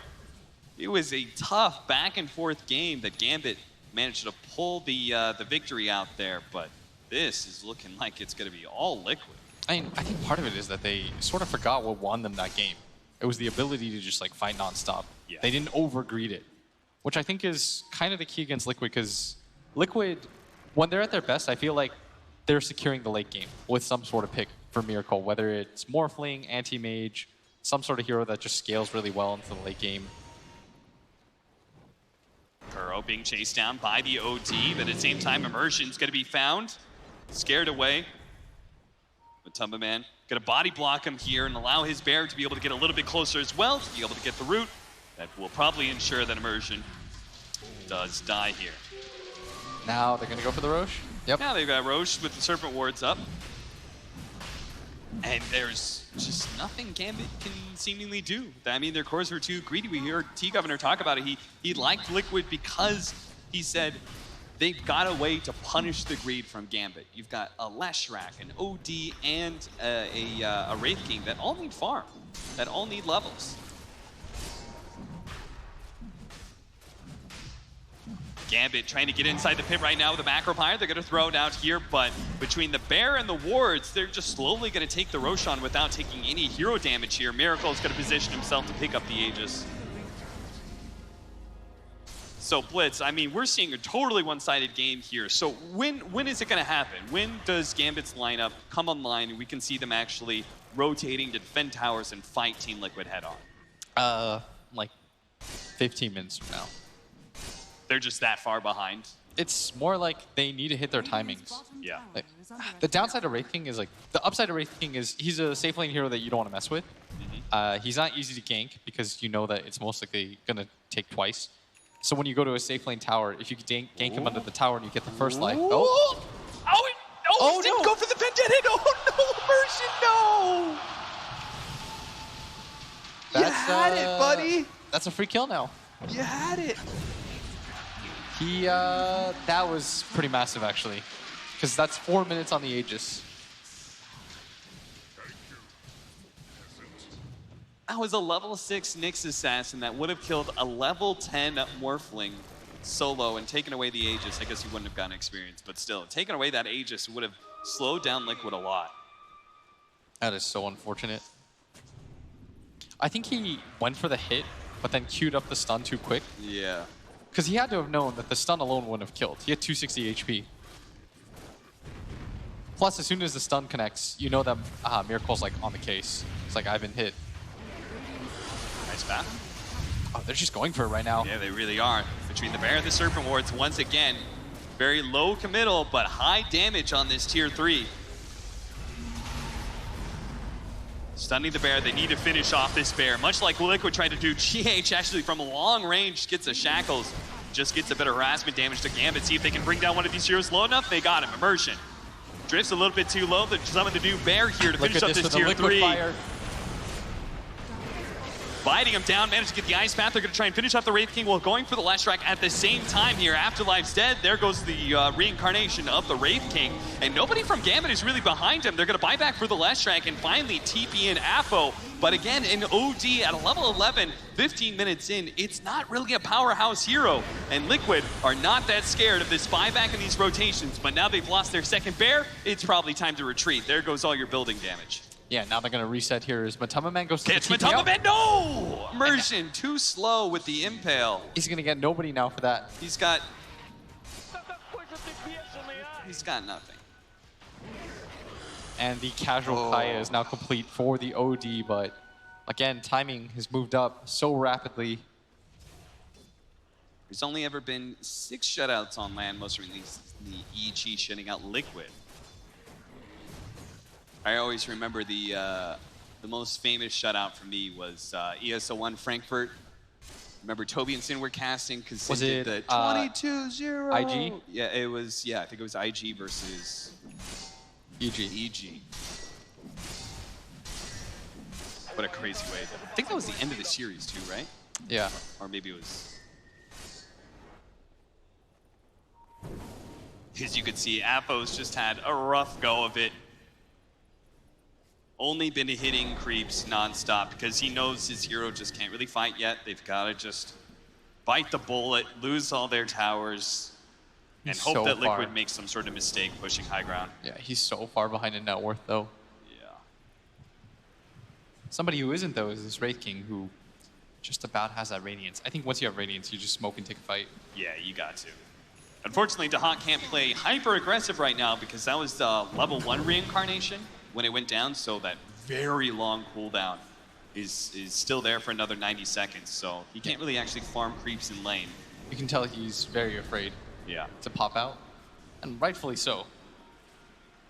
If his Radiance gets slowed down any further than Liquid, I mean, every single minute that passed by, they've just had a field day with Gambit. And the best part about having Radiance, though, is it speeds up everything. It allows you to finally be a presence in team fights. It allows you to farm much quicker. But having Radiance alone is never that scary. They're gonna find Immersion here once again. I always feel like when I'm playing Wraith King, when I have the Radiance, it's like almost exponential because I'm farming creeps faster. That also means I'm farming up skeletons faster. Yes. Which means I'm popping out skeletons to farm creeps even faster. It's a very snowball effect. Yeah. So we see Mind Control this time on the Nature's Prophet. Looks so much better than when he was on the Omni. Because I feel like his job was so limited when he's on the Omni. He's a playmaker at the end of the day. He's one of those guys that I think really likes having net worth items, being able to do essentially what Afterlife did. And that was why when they won, right, TI was Matumba Man had to play very sacrificial in that regard for both his 2 and 3 position. Miracle and Mind Controls. They were both a bit greedy. Miracle turning into a Jakiro here, just oh, look at bottom though. Nature's Prophet. Oh yeah, Nature's Prophet he's doing building damage right now. Gambit are gonna have to split up trying to defend both right now, but the range barracks is already dead. See if they can actually catch Mind Control here. They lead off the Wraithfire Blast, follow up Vendetta, Impale as well. That is gonna be the Nature's Prophet going down at bottom lane. So a good pick, even if it costs them the range barracks. Honestly, just getting on the board, I'm sure, no longer seeing the goose egg is gonna help Gambit a little bit psychologically. Yeah. But losing the tier 3 tower backs this early on, Liquid can't be sad about that. They got a lot of damage onto this tier 3 tower up at top. Got a Rax at 18 minutes. But now the game slightly changes because of the Radiance on this Wraith King. And despite having like that heavy tower disadvantage, they're not that far behind. Yeah, I mean the Wraith King is actually over the Lone Druid in net worth right now, which is super impressive. Yeah, like he can still sort of do it. He just needs a little bit of backup right now. He needs a second core to slowly come online. But that might get a little bit harder as Mind Control now has an Orchid and there is a big item pickup on the Shaman with the Blink Dagger. Afterlife is level 11, so he's not so far behind in levels. We won't talk about his net worth, but he's got levels going for him at least. Force Staff for the OD. He's gonna have to definitely play an in and out game here. Needs to have a way to get through the Sprout as well. He's got to be careful here because GH is waiting in the wings. So they're just instead gonna go for the bounty runes. I like how they played that safe. They didn't try and get greedy and go for the bounty runes. I mean, Apple might just get gone on right now. GH drops the sentry to make sure that Immersion isn't on top of him and just go for him. And that's exactly what he does. Oh, Gambit left him as soon as they got the bounty runes. That was so smart by him. Drop the sentry because the Nyx was down there for some time. Yeah. Sort of scouting things out. And Afo should know about that too. He saw the Treens just recently get spawned. They want to try to make a move on a Kuro. This is pretty big for them. They need to get rid of the Oracle as fast as they can. Yeah, I mean, they have a hard enough time killing one person. And with an Oracle sitting behind with the plethora of heals and saves, pretty much have to go for him first. So they're going to lose the other shrine, all semblance of map control. And Liquid can just keep farming until, I'm guessing, the next Roshan. There's no need for you to... Because I guess I just don't feel like there's an item that's coming up in 3 or 4 minutes that is really significantly going to change Gambit's stake, you know? Yeah. It's just going to have to come down to the team fight. This Leshrac is definitely not getting any new items. Yeah, he just bought the hood, I think, thinking he was going to be so far behind in net worth. Yeah. Which he's not wrong about. No, he's not. He's been behind the Shadow Shaman for so long, as we're going to see that play again at bottom lane. Drops the sentry, make sure that it wasn't a trap, that there wasn't a Nyx Assassin scouting him out the whole time. And they always have the extra help of that Wrath of Nature as well.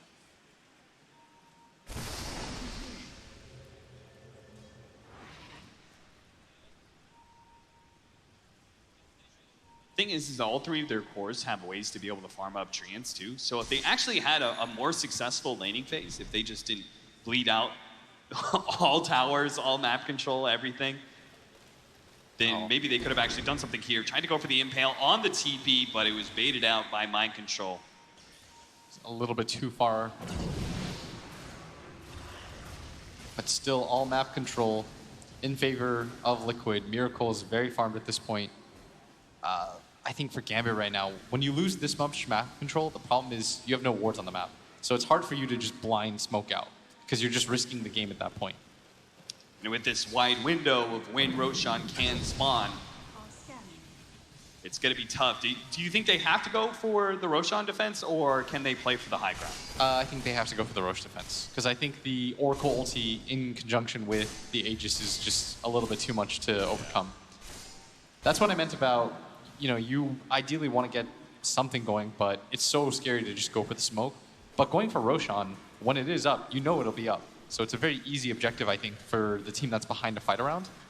Trying to get this pick off on the Furion. Mind Control does have an Orchid, so if he's fast enough, he can slow down this hit from Immersion. Doesn't actually get it off. They land the Impale, and that Alpha's going to be here. Split Earth as well. A really good kill. The second one for Gambit in this game. As this time around, they don't trade anything. They're all getting BKBs, though. Yeah.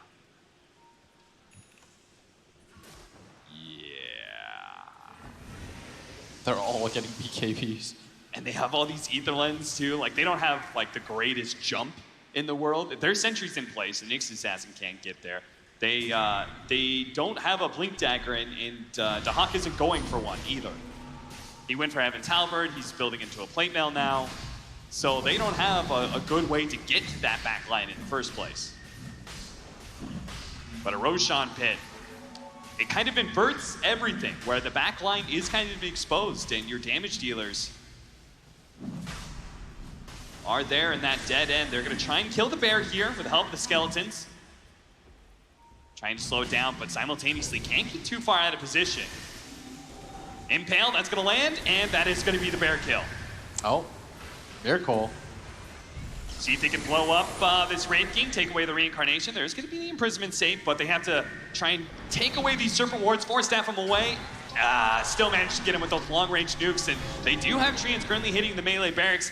Gambit really can't worry about that too much right now. They just need to be able to find an engagement somehow. Miracle jumps in, managed to hit the Impale as well as the Spike Carapace stuns. Immersion trying to go for a GH, but he managed to dodge out that Impale. Afterlife coming back from his imprisonment. They're trying to finish off this bear real quickly, at least as best as possible. Do manage to throw down the ultimate there from Afo. Another good imprisonment save, but Miracle's just going to be able to set that up. Look at him. Imprisonment. It does manage to get the Spike Carapace stun on the imprisonment to kill the OD very easily. Immersion, he's going to stall things a little bit here, but that's going to be 4 dead from Gambit, and Team Liquid don't even need Roshan at this point.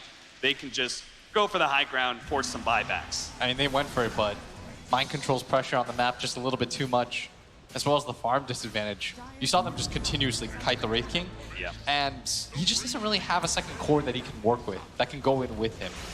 So Liquid know that as long as they just continue to kite this one guy, they know there's no other damage source. Also, hopefully somebody has a clip of that. I think Matamaman may have passed over his Radiance from his bear onto his hero before it died. It's sometime during that fight. Oh, that's sick. He kept his Radiance for that team fight. Really smart play.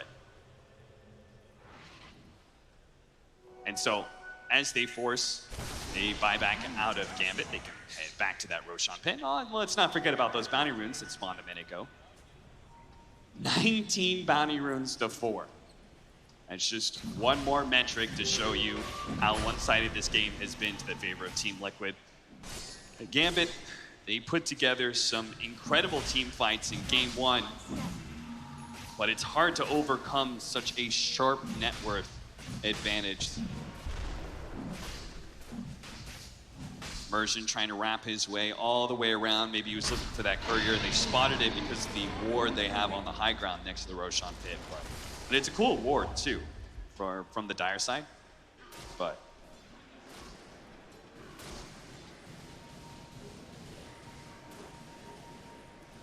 I don't really know what plays you have. I mean, 17-2. Yeah, every single time we talk about Gambit, there's always a but. Yeah, it's just...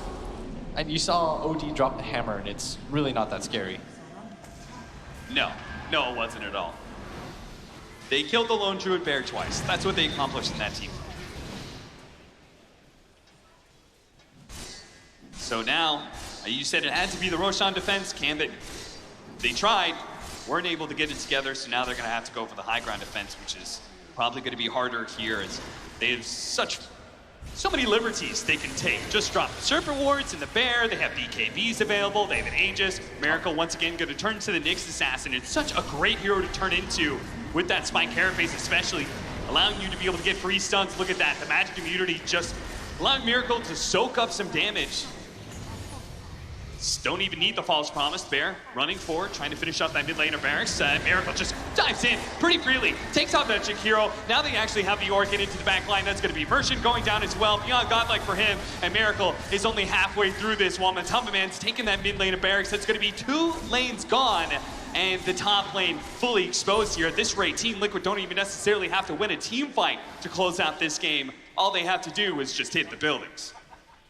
They can just be as patient as they want, send in their cores. They don't have to commit anything for this. No.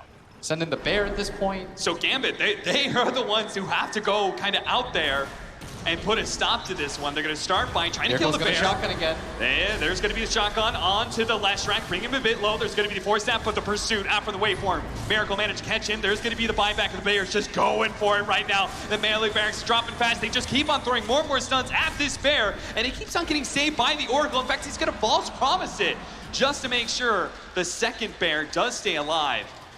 A bunch of buybacks forced, and Liquid did use some abilities, and since they're on cooldown, they'll back up. They're going to play it very safe. They respect Gambit as a team a lot and are not trying to throw this game. But they're actually going to get caught here as Miracle. Well, he doesn't get caught. He actually kills a Merchant. Now they're going to turn, go for the last strike kill, who did buy back in his last engagement. Pops his BKB. FNG, he's dead. Now look for Afo or Afterlife. Well, maybe he can go for Dahak as well, as he does have a reincarnation, but they take away that first life. He's keeping himself alive just purely off the lifesteal right now. Now the imprisonment. 2-man split earth. That's going to be well set up. The hammer gets dropped, almost finishing up the OD, but it's not quite enough. Now the BKB from Mind Controls. He just stands his ground, finish up that first life of the Wraith King. He comes back now. Miracle actually just committing his life onto the Radiant so he can go full health. Now the Circle Boys blocking him off. Now managed to get the Shackles as well, not allowing Gambit to get back inside their base, but it's already been Megas by Matumbaman. He's already slipped through, cut off the throat of Gambit and Team Liquid. Boy, were they pissed off about game 1 or what, Blitz? This was just, they took 0 risk and they just dominated Gambit from the start. It was all that mid-rotation. When 4 people came mid and Gambit had no response, you knew what the game was going to look like. Yeah. They couldn't defend any of their towers. Part of the problem with giving up that mid tower so early on in the game is it represents that you have no interest in defending the other towers because your lineup just can't do it.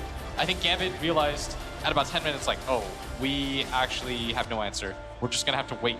Like, the only option that they had at that point, and this is every pro team's least favorite thing ever, is let's hope the enemy team just messes up. Yeah. Because we don't actually have a proactive move that we can make to win the game. There's nothing that they could do to leave their base. They couldn't get map control. They couldn't defend their towers. They had no long-range spam abilities. There's so many things wrong, I felt like, with what they were going for there. And it's a really interesting narrative for this series. Gambit managed to win game 1 off of play. Game 2 just totally dominated by Liquid through their strategy. Have to see what game 3 holds as we head back to the panel. And that's the one bonus that Team Liquid have. For the 6th time here at ESL 1 Birmingham, they are at 1-1. But this one can't end that way. That's the good news. We're going all the way in the best of 3 between these two teams. T-Governor and Pyrian Flax alongside me to give you their thoughts on game number 2. That was a hard, fast car crash as far as Liquid are concerned. They just bulldozed their way through Gambit. Yeah, I just think that it just shows that Liquid's easy able to adapt from the first game, and also that Gambit didn't pick up the Sloan Druid, they pick up the Wraith King early, and when you pick up Wraith King, you know what it's going to do, you know its weaknesses, and they just put this push, then go, and Gambit just get punished. I think their draft in the second game was nowhere near as good as their first game. Yeah, it was very team fight orientated, same as it was in the first, and theory seemed to be good, Ted, but the execution wasn't there. Yeah, I think the worst thing from Gambit's perspective is if you lose a team fight game and it comes down to a couple of clutch plays and a couple of moments, you think, we almost had another day, would have been different. There was no point in that game where they were winning. They were down from the start and it got worse and worse, and that must really feel bad. Hope FNG can pick the guys up, bring them back out and say, look lads, that was my bad drafting. We can absolutely beat them if we can just play our game. On the flip side, the positive side of this, that was a great piece of play by Liquid as well. Great draft, great execution. Absolutely methodical, like a machine. Yeah. And it showed the discipline as well, because when they had all the outer towers and the Roshan, they weren't just committing to the high ground and doing some, like, we're so strong, all in play. They just sat back, took over the map, kept farming up, and then when they were ready, they didn't feel like they won some timer, because they won. And why they're one of the better teams. Even when they backed and Gambit maybe caught up, they just turned around and killed him, and they're like, oh, you want to play some more? Okay. And they just killed a guy and they went, well, now we'll take all your buildings. Brutal. Brutal. Yeah, very good. Savage. But wrecked. Yeah, carry on. What he said. Let's find out what Kevin's got for us over at the Weatherman station. Hey guys, the game was pretty straightforward for Liquid because of how the laning stage set up. They got to do this OD versus Lone Druid mid matchup, which goes a little bit Lone Druid favored, and then on the top lane, Nature's Prophet is going to do okay against a Wraith King and a Jakiro, despite there being two heroes. What we're looking at is down here, these two supports kind of offsetting what they're doing, and then these two offsetting what they're doing, which means Morphling just gets a complete free farm lane, which means that it's just not going to go very well for the Leshrac in the off lane. The other problem is he actually skilled split Earth level 1. He did this before he left the base, probably to rune fight, but if he actually had Diabolic Edict, his second skill, he could actually trade hits with GH and offset his high base damage because he did have more regen. But without Diabolic Edict, then GH just completely focuses on zoning the Leshrac, which prevents him from getting gold, while the Nature's Prophet just does all right in the top lane. Not amazing, but he does get levels. And then on the mid lane, the Lone Druid is basically just able to contest. He's got two different units that can attack, so OD's ability to banish one of them to prevent last hitting will stop a little bit of harass, last hit denies type stuff, but Matama Man can't pressure. Once the banish comes, they can actually initiate a gank here. Nature's Prophet TP's in, Kuro was set up, ready to go for the dive, and they get the kill. And then they do something very similar later on. Phase Boots picked up by the Lone Druid. We're only at 6 minutes here, and as soon as the OD comes forward, about this point here, he just runs the bear right at him, making him think that another gank is coming. The banish comes, and OD says, I've got 11 seconds till banish. I just have to leave the lane. Liquid easily takes the mid tower at 6 minutes, and they just snowball this into a victory. There you go, that's exactly how Liquid tore Gambit apart in game number 2 and in an MVP from this particular series. Gents, have you got one? It's going to have to be Matumba Man on the Lone Druid, for sure. I think between both games... On the Lycan? All right, simmer down. The demi-Lycan. Yeah, fair enough. it done the same thing. If anything, across the two games, we've realised that the Lone Druid is a really popular pick for both teams. Yes. Again, Matumba, in both games, actually, Lone Druid's not died. Dark didn't die, and didn't die in the first game. Exactly. You're right, yeah. So, but no, again, the way that, like what Purge just said, he's playing mid lane, taking the early towers, it enables Liquid to have this pressure, and again, Liquid utilised the last pick, and it shows. We'll have to see whether the Bear and the Lone Druid appears when we head into their third and final game, which is what we've got coming up after the break. Don't go too far away. It's just getting started here at ESL 1 Birmingham between Gambit and Team Liquid.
Start your esports career now at play.eslgaming.com.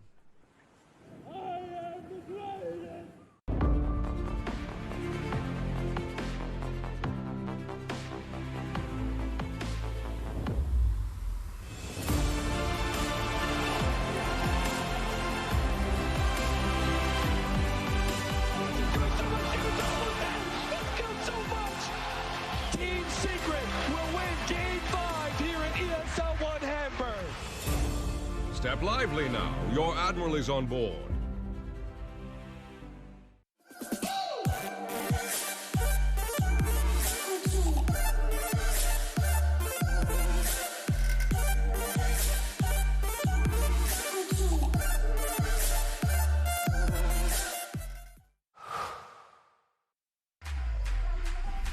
Think he can't shine through the dark? Stream a Roshan Steele in high resolution? And record a play for the history books? Watch this. Think he can't make a victory go viral? Watch this. Think a support can't be in the spotlight? Watch this. On Intel Core i7, a legend can rewrite his own legacy. Game, record, stream without compromise on Intel Core i7.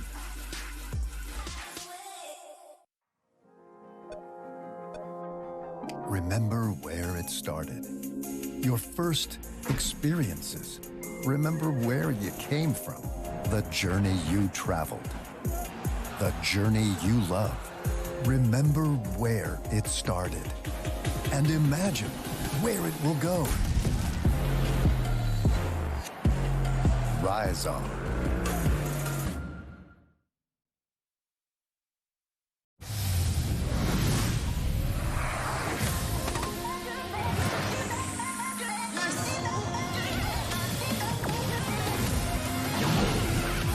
Do you have what it takes? Sign up now for the Vodafone 5G ESL Mobile Open. Qualify for the grand final at Milan Games Week.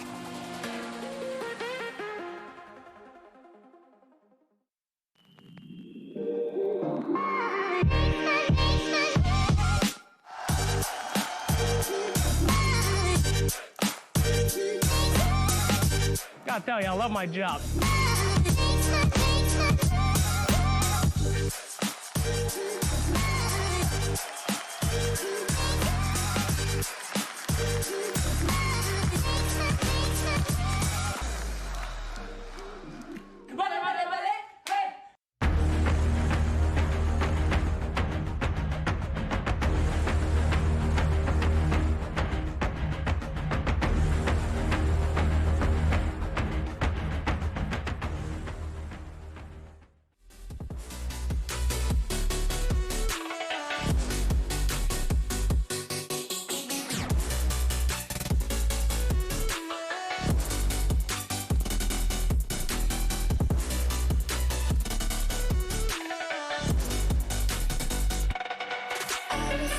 On my own, when you spill that rum and coke on my t-shirt, yeah, your eyes made it difficult to get my baby.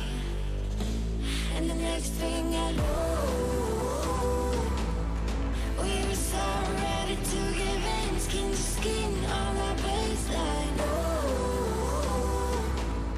you give me that high-pitched feel, baby.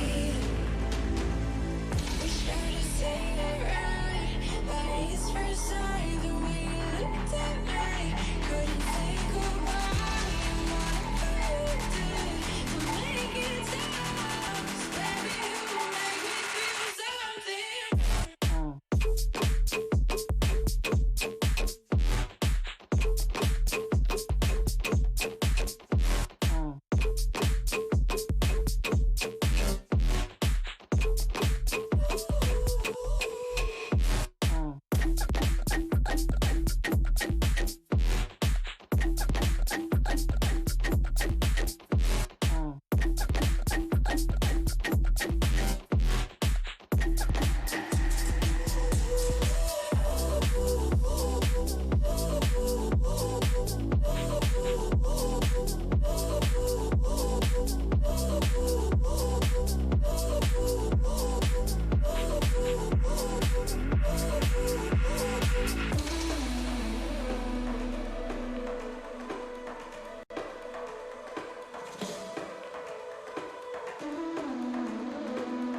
ESL 1 Birmingham is brought to you in part by Intel, Mercedes-Benz, Vodafone, DHL, Asus Republic of Gamers, Mountain Dew Amp Game Fuel, and MSI.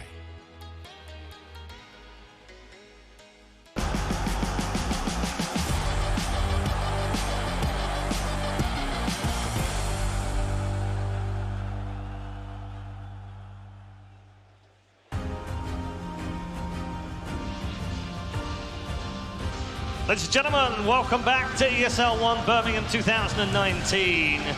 We have almost a full house here on a Friday afternoon. You guys have done very well indeed. Expecting a full house over the weekend as well. We're in our first series of the day, and it's all nicely tied up between Team Liquid and Gambit. We're going to find out who's got the upper hand as we head into the third and final draft. Gents, I kind of like that it's 1-1 again for Liquid, and they actually have to break this curse now. The final, they have to either win or lose. Yeah, I think Liquid showed why they're, again, consistently the better team. And I think Gambit, they're going to learn so much from this loss and how the weakness in their draft really didn't even allow them to play the game. So I think, again, we're going to go back to, again, like the first game. It's going to be a close game, nail-biting, and I think it's going to last quite a lot longer than that second game for sure. Ted, it also showed that Liquid have got another gear. Yes. And possibly another one after that if they need it as well. I mean, that's why they're world-class. This guy getting booed. Give him a chance. All right. Yeah, there was a kind of a polarising effect in the room. Yeah, that did have a polarising with techies. It does tend it to does be that like to that. people. Yeah, it does. I mean, I honestly think that Liquid are one of those teams who, if they get their draft and they can execute their plan, you're pretty helpless. I mean, Gambit showed that they are no pushovers. Like, they rolled them pretty hard after giving up a decent head start to Liquid. They then rolled them all the way back. So we know they can do it, but they cannot get outdrafted again. Are we going to see an MVP performance in this particular game? We've got the Mercedes-Benz MVP trophy, of course, here on the desk with us. In fact, that's the closest you've been to a trophy. And it feels fantastic. Why you got a flame in, Paul?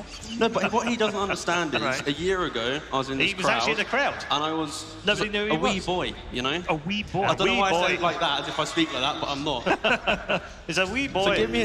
So give me another year, okay? Or 2 or 5 or 10. And you'll claim one of these. Yeah, I've got specific full faith one. in you. I've got full You'll faith be an in MVP. Yeah. Well, I think you've done great. It doesn't have to be of Dota. It could be of anything. Like this panel, I could take it, maybe? We'll give it crowd vote. MVP, No, don't, please. MVP on talent. I don't think we should do that. Right, we're in picks anyway. We've had 2 picks on one side already and 1 on the other. An early Central. Yeah, again. Was banned in the second phase in game 1. Central, I believe. In both of them. Both games, yes. Was it? Yeah. Okay. So I was paying attention in the second one. Good lord. And now you have the Miracle Morphling. So, yeah, already this is going to be... It's really spooky for Gambit. It forces Gambit to now literally draft around stopping the morph, doesn't it? It's like, right, guys, your next picks have to deal with this. Yeah, and because Liquid are on first pick, it also means that the next 2 bans, you really need to be thinking about what are these, like, these Lone Druid, of course Lone Druid is already banned, but what are these kind of Liquid heroes that they're going to pick at the end of the second phase? Because obviously Liquid don't have ultimate last pick, so that's the position when they're going to be able to do the cheese. I have to tell you, by the way, just while we're seeing some of the signs in the audience, I'm a little bit disappointed so far. We haven't had much chanting or singing. That's true. It was missing. But it's the first day. It is the first day. They all need to get to the arena. Right. Then they need to get to each other. Then they have to think of it in the first night out at the pub, and then the next day they come in and have the chance. I think, and I'm sure Ted's had this thought as well, I think there's a secret forum somewhere where someone invents songs, and then they all come to events and they all know the words. How does that work? But it's after the first night. The Friday night pub is when the forum Also, is made. you know, it's like barely afternoon. Yeah. That's, you know, give them a chance. Get some pints down. Then we'll get the chance going. There's 2 more series after this. You don't want to burn out, you know? Gotta pace yourself. It's a long weekend. Can't force these things. It just has to happen. So again, Liquid's 2 bans are just both bans to prevent Gambit being able to pick solid position 5 to deal with the Morphling. It also doesn't actually show what Liquid wants into the second phase. Because again, teams can either ban for what they've already picked or ban for what they're planning. And again, because they've done the 2 bans on the Morphling, Gambit aren't picking anything up and able to actually predict what's going to come forward. But I am liking the fact that Gambit has two, like, sure they got the centaur early, but it's initiation, the team fight, the disengaging as well. They haven't put themselves into a corner like they did last game with the first phase Wraith game.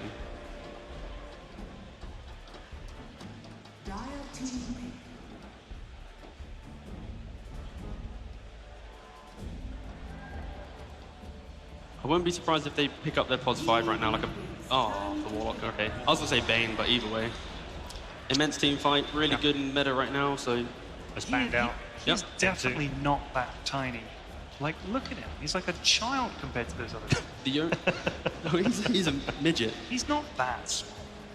He's not that small. I was trying to compare their heights to our heights, and you're taller than me. This balloon's going off. Balloon. Stop killing IO. It's like a sniper every time.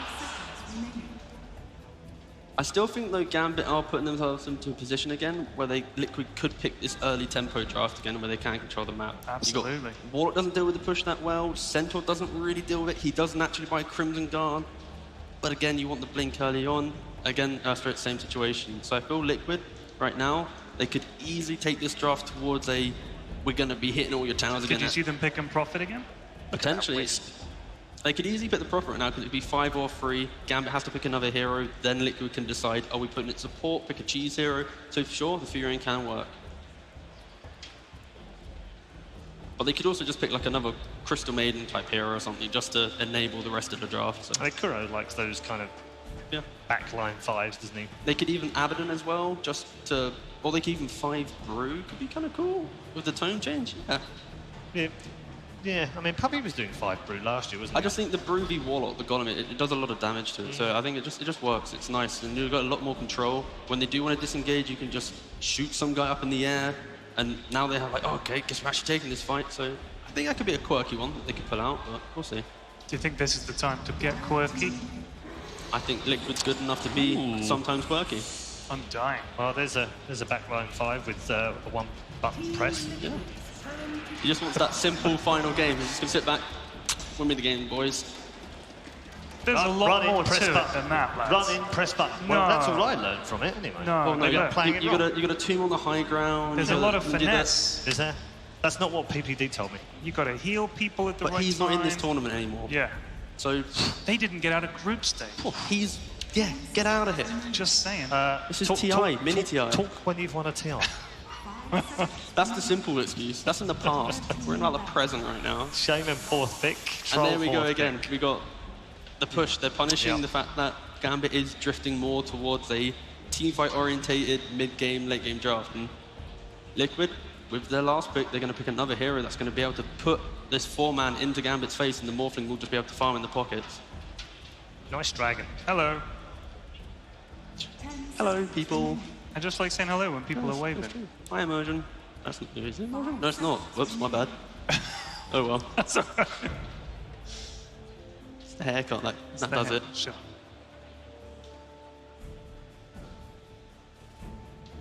What's going through Kuro's mind? Do you think he's thinking, we got this, lads, round it out? Yeah, he's happy as... Look at him. He's got all the picks he wants. He's got the push. He's got the team fight. They've still got the ability to just pick this obnoxious hero. And you've still got Morph to worry about. Yeah, exactly. What are they scared of? What are Liquid worried about here? Is there any hero that Gambit could pick where Liquid are like, oh, we didn't think about that? I think they do suffer from like a lot of catch. For example, like a Quap or a Storm could potentially be scary. It plays into the early game. It has a lot of burst damage. It could, like when they want to group up and push, it could be kind of annoying. But yeah. They ban out the Viper. Viper ban. This could either be some lead towards an Ursa pick from Gambit. This could lead towards some maybe Hostile, but I'm really not buying that one. Hey, do you want to know the last time that Liquid played an Undying and a Morph in the same game? Oh, do you tell? 2015. Close. 2016 at TI, where they paired it with a Mirana. Ah. Wow. Unfortunately, I don't think Mirana is really a hero, so... It's not a real hero anymore. Unless Moon's playing it, by the way. That's true. It's the only one that seems to be able to make it look reasonably okay. and sometimes some mail. Sometimes. Yeah, it takes an exceptional draft and an exceptional performance to seemingly have a good game on Mirana these days. So, one more ban. Is that a Viper ban? Or my eyes going Yes, bad? it is a Viper ban, yeah. That's an interesting. I don't see many Viper bans, but I just feel like Liquid's just going to... it is Liquid. It's Liquid's They're hero, going to isn't it? Brood. I just feel Brood... Uncut into Brood. There we go. We knew it was coming. Oh, no. They had a lot of signals in this draft, and we do get a Brood. Do you know when you just get those tingly feelings about how Liquid... Is it called spider senses? Right, thank you. I have never seen people cheer a Brood pick before. That's chills my I'm claiming bones. it's a prediction. I'm 100% claiming it was a They were prediction. cheering because of your prediction. To be fair, it's not as cheesy as it used to be. Oh, come on, don't say it. No, It is. not as It cheesy. is. It sits mid, it takes your tower, it farms the jungle, farms your wave, you can never chase him, you don't have enough reliable stuns on Gambit. What's the best thing to pick against him, though? Monkey King? So Kunk is good because he's got wave clear. Yeah, but Monkey King.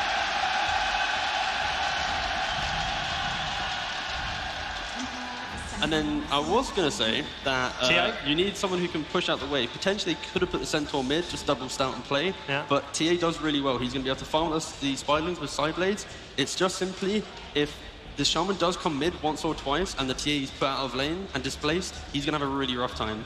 So I think if the TA has a good start, is able to get the early levels, then he can play up into the Brood. Okay. Ted, what are your thoughts on the draft? I mean, if you can last pick Brood, I'm pretty sure you've won. Like, that's the way it feels. Is it still an auto Well, win? almost last pick. Yeah, ninth pick. Yeah. Is it still an auto win? I don't know if it's auto win, but with the way they played in the last game, the draft they've got, and a late pick Brood, I'm scared. I'm scared for Gambit. They just got the heroes that they wanted. They've got the Brood Mother. Gambit does have this kind of timer, so not time. Weak in the start. Window where they You're can be worried. punished again. I sense I'm worried. worry. I'm so I sense worried. worry from both of you. Have we got worry in the commentary desk? I don't know. Let's find out as we head into game number 3 with everything on the line.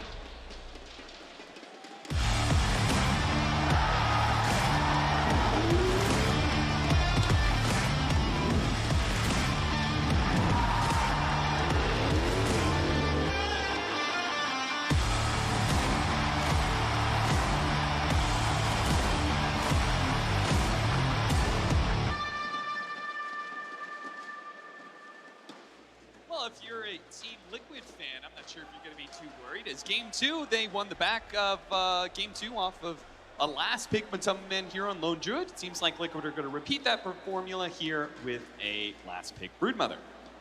Yeah, the Liquid Brood. It's the thing about it is a lot of people discredit. I see a lot of comments saying like, they can only win with one strategy. Well, if it was that simple, then everyone would beat them. But it's not that simple, and sometimes in this draft, you have to worry about these things. And it's part of what made them so deadly at TI, is because they had so many 10th pick trump cards. Once I saw Miracle start to play Meepo the other day, I was like, they've added another one. I don't think of it as cheese. It's like, you have equal opportunity to ban and pick in this game. If you forgot about it, you forgot about it. Yeah. You have nobody to blame but yourselves, realistically is that like speaking. the 4th game on record for Miracle and Meepo or something like that? It's like... But this Brood one, come on, man. Like, yeah. Matu's played like 100 Brood games. Yeah. At this point, if you're caught unawares... Well, the Lone Druid definitely got them unawares, and we've seen a lot of Lone Druid out of Matu. Are they more prepared for the Broodmother? I mean, they must have thought that the TA was like the trump pick. But there's a lot for her to get through. Like, I don't think this is the easiest TA pick. Let me say, TA versus the zombies, so annoying to play. Just constant stuff that you have to get through is TA's least favorite thing. There's zombies. Right-click war underneath the Sandstorm, and Immersion does manage to snag it away, so he takes all that damage, but he does get something for it, which is a 2-for-2 trade. Matu in this mid lane already starting to block up a little bit. Trying to make life easier for himself here as... 4 mangoes. Just mango it up. Spam those spiders. I mean, you don't really have anything else that you have to do with your mana. Yeah. And stats don't really inherently help this hero, I think.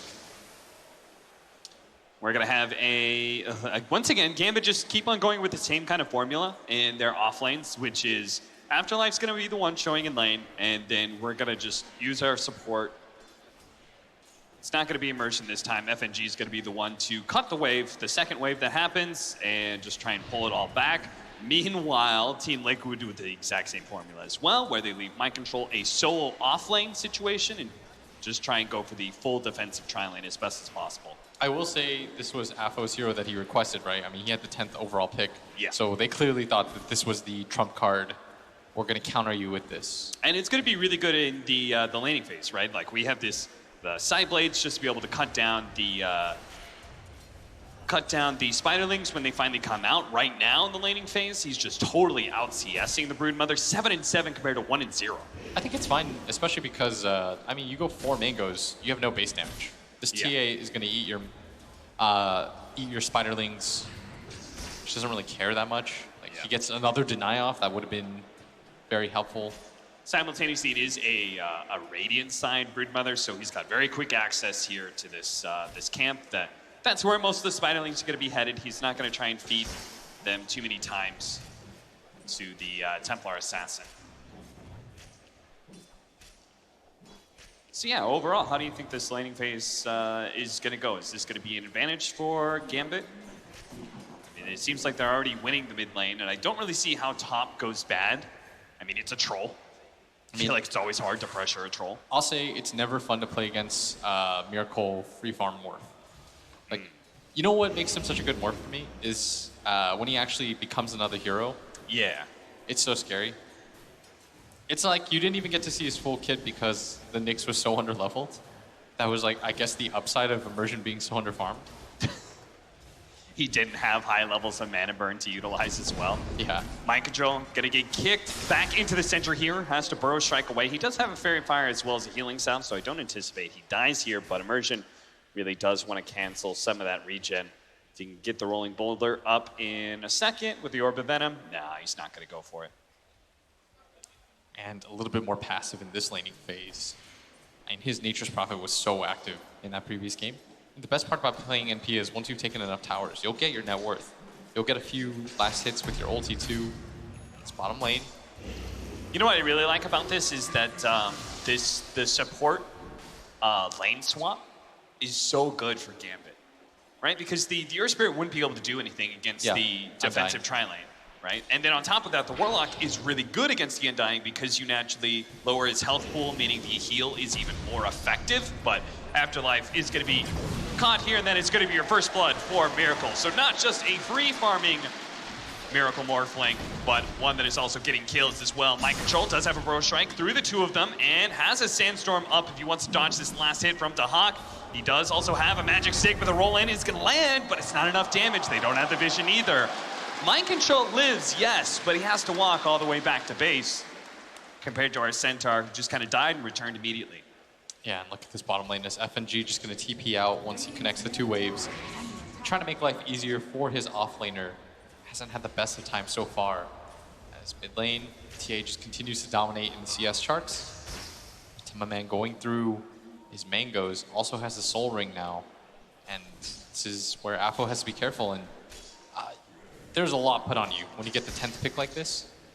Yeah. You decide, like, this is the hero that counters all other heroes. Because oftentimes, your drafter, I mean, he'll figure out, like, the first 3-4 picks, but when it comes to a mid player, like, a mid player will always know better. Like, these are the matchups that are good for me. This is the conditions in which I can play Dota. To say, you know, this guy carried them in game number 1, I mean, they all played very well, but I thought he had a fantastic performance with that last pick, Quap. He's got to do something similar. He's starting off in the laning phase at least, looking good. 5-minute bounty runes, managed to kick Mind Control out of his own Sandstorm here, canceling it. And looks like he's gonna secure both these bounties, so once again, we're gonna have the split 2 for 2. Mind Control continues to be stuck so far at level 3. This GH is coming behind. They would burn through the refraction charges so quickly. Yeah, if they could just have the disables, and that's what GH is bringing right now with the shackles. And they ping successfully, so they know that something's happening right now on the map. And so he's playing very far to the left, and he's going to put a trap there, which should make this nigh impossible. They've got to get a sentry in that mid lane. Really, kid, just can't let the Templar Assassin start owning that mid lane with the traps. Oh, bottom lane? Especially since they do damage. They are going to be able to catch somebody here with the shackles. It's going to be the Centaur, but FNG's already thrown out that healing ward. I think Liquid realized it's not even worth going on the Centaur at all, even harassing him at that point, because then you're just building up retaliate charges for him. Yeah, just reset off of him. It's fine. You were hoping that the Warlock was going for something there. When he isn't, you know, nothing lost really. But this mid tower actually being taken pretty quick by Affo, and he's got to be careful. It's pretty dangerously low there. Yeah, he really pushes it to the limit there because he wanted to get as much damage on that tier 1 tower. If you can take a Broodmother's tower in the first 10 minutes of the game, that is so advantageous. Yeah, and Affo. Roll in, managed to find mind control, Burrow Strike into the low ground. He's gonna be fine, but is Affo gonna be fine? Doesn't look like it. Caught with the shackles, and as you said, burns through the refraction so quickly. He turns around, just tries to kill spiders, because he's dead. Might as well get as much farm as possible. And what gets him killed there is going for those extra tower hits. Kept him in such a precarious position, and he opted not to go back. But GH will gank you. This guy loves coming mid. He loves bouncing between the lanes. As you can see, Matama Man doing a really great job of making sure that he doesn't feed away any spiders. As a crowd, they want to see it. Pretty happy with Liquid starts here, but it's not that advantageous for them. They're only up by good 500, 600 net worth right now. And once both again, safe laners are totally free farming. They've got to do something about this rotation, though. And yeah, this time around, they do have a hero that can move in immersion. We talked about how in the previous 2 games they didn't really have supports that can move around. I mean, Warlock's not going to do it. It feels like FNG's this like level 6 kind of now start making plays, but immersion can definitely make some impact on the map happen. Great read by FNG, knowing that the vision was put behind that tier 1 tower. His triangle is also pretty heavily warded. I mean, look at that. High ground vision, then there's a deeper ward as well. That's 4 different wards he had all in that one area. Only one of them was sentryed so far, as FNG didn't really have the gold beforehand. Now he's going to be caught by GH, though. He's going to know there's going to be another ward in that area, but he's probably going to die for it unless they just run out of disables here. They do have the damage, though. There they are, able to finish him off. The tier 1 mid tower does die at that time, though. So FNG may die, yes, but he kind of interrupted the supports, I think, in their rotation over to the Templar Assassin kill. Yeah, going to make Affo's life a lot easier. Now he can just bounce to the jungle. And I think because of how this was set up, he's now just going to play the left side. Because he has to know there's so many wards up there, especially when your Warlock gets caught out like that. So it'll reset things for the time being. Liquid off to another good start, 3-0. Tamaman going to find the ward, no problem. Opens up the Ancient Camp for that 9-minute spawn. Another one of those mid heroes that really wants to abuse the Ancient stack. So you're going to see both supports kind of doing similar things here. In fact, look at this. Immersion's even getting the body blocking just to make sure there is... Oh, but he's going to die so quickly! I'm not sure what he expected there. Well, that was like killing an Ancient Camp. That, it's even better because you got so much XP. Yeah. You did kill the Centaur as well for Team Liquid. Yeah, they're off to another, so far, sterling start. 5-0. Semi-expected, I think, because of the laning phase. Like, they're into the trap again, where I feel like they have 2 cores that just kind of want to farm. GH, they have a disable. They really need the hit from Immersion, and he gets it just in time. Yeah, they're going to get on the board right here. They're going to even leave it for Dahak. GH was trying his best. 10-minute bounty runes. Gambit have already made this heavy rotation to the right side of the map, so that should be all their bounties there. Mind control, freely controlling up top. We'll see where Gambit goes from here. If they're going to leave the Centaur in this lane with the Troll, and they're just going to try and pressure this early tower, knowing that a hero like Broodmother, very stationary, especially since she hasn't taken the opponent's mid-tier 1, can't really do that classic Brood spread. And instead, just going to have that heavy focus on farming.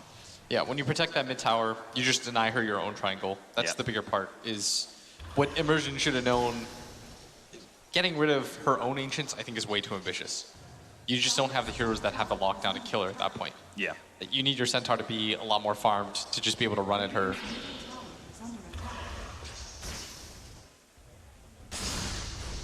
FNG going to be epicentered here by Mind Control. GH is also cutting across. FNG, man, he just wanted a few levels. Maybe save his tower. Afterlife, I'm not sure how easily, because it's underneath the Sandstorm. I don't know how well he can actually kill those Serpent Wards. Maybe with the Glyph, as it forces the heroes back, he can start picking apart those Serpent Wards. GH clearly does not want to let this happen and is going to try and slow down Afterlife as best as possible. But now we're going to pop that center ultimate. They're going to be able to finish off GH with the rotation coming out from Apo. Now immediately you're going to see the Broodmother try and take that mid-tier 1 tower while Apo is gone. Troll needs to come over.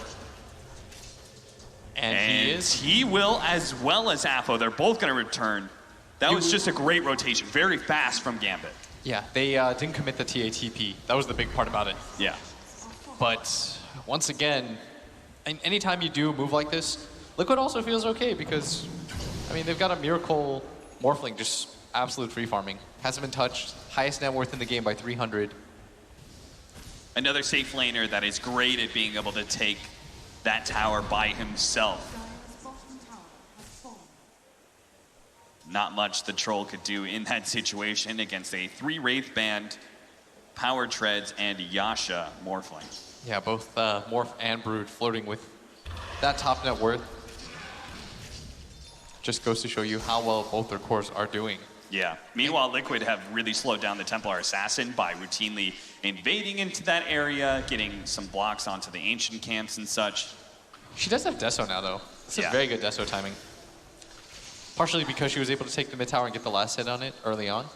So are you going to be able to use this Deso, though? Are you going to be able to use this Deso to take any other towers? Can somebody else sit in mid lane? I mean, ideally you want like Centaur plus like Warlock just sitting there, and you want your Warlock to be level 6, which he is now, finally, but much slower than you normally are just because of the new tome change. But you do want somebody to just sit mid so that your TA, who's the highest net worth on your team, can start to make some plays. Roll in. They already did a little bit of damage to Mind Control. They still managed to hit that stomp. They're going to slow him down as best as possible. Mind Control goes in for the fast TP, but the retaliate stacks, man, he had it maxed out and just beats Mind Control to death. However, that mid-tier 1 tower with the Serpent Wards as well as the Spiderlings this time around, Gambit cannot make a fast enough rotation back to defend that tower. Yeah, and Afo, I'm not really sure. I guess he went for the Arcane Rune, and during that time, they just came and took his tower, but you've got to be there to slow that down.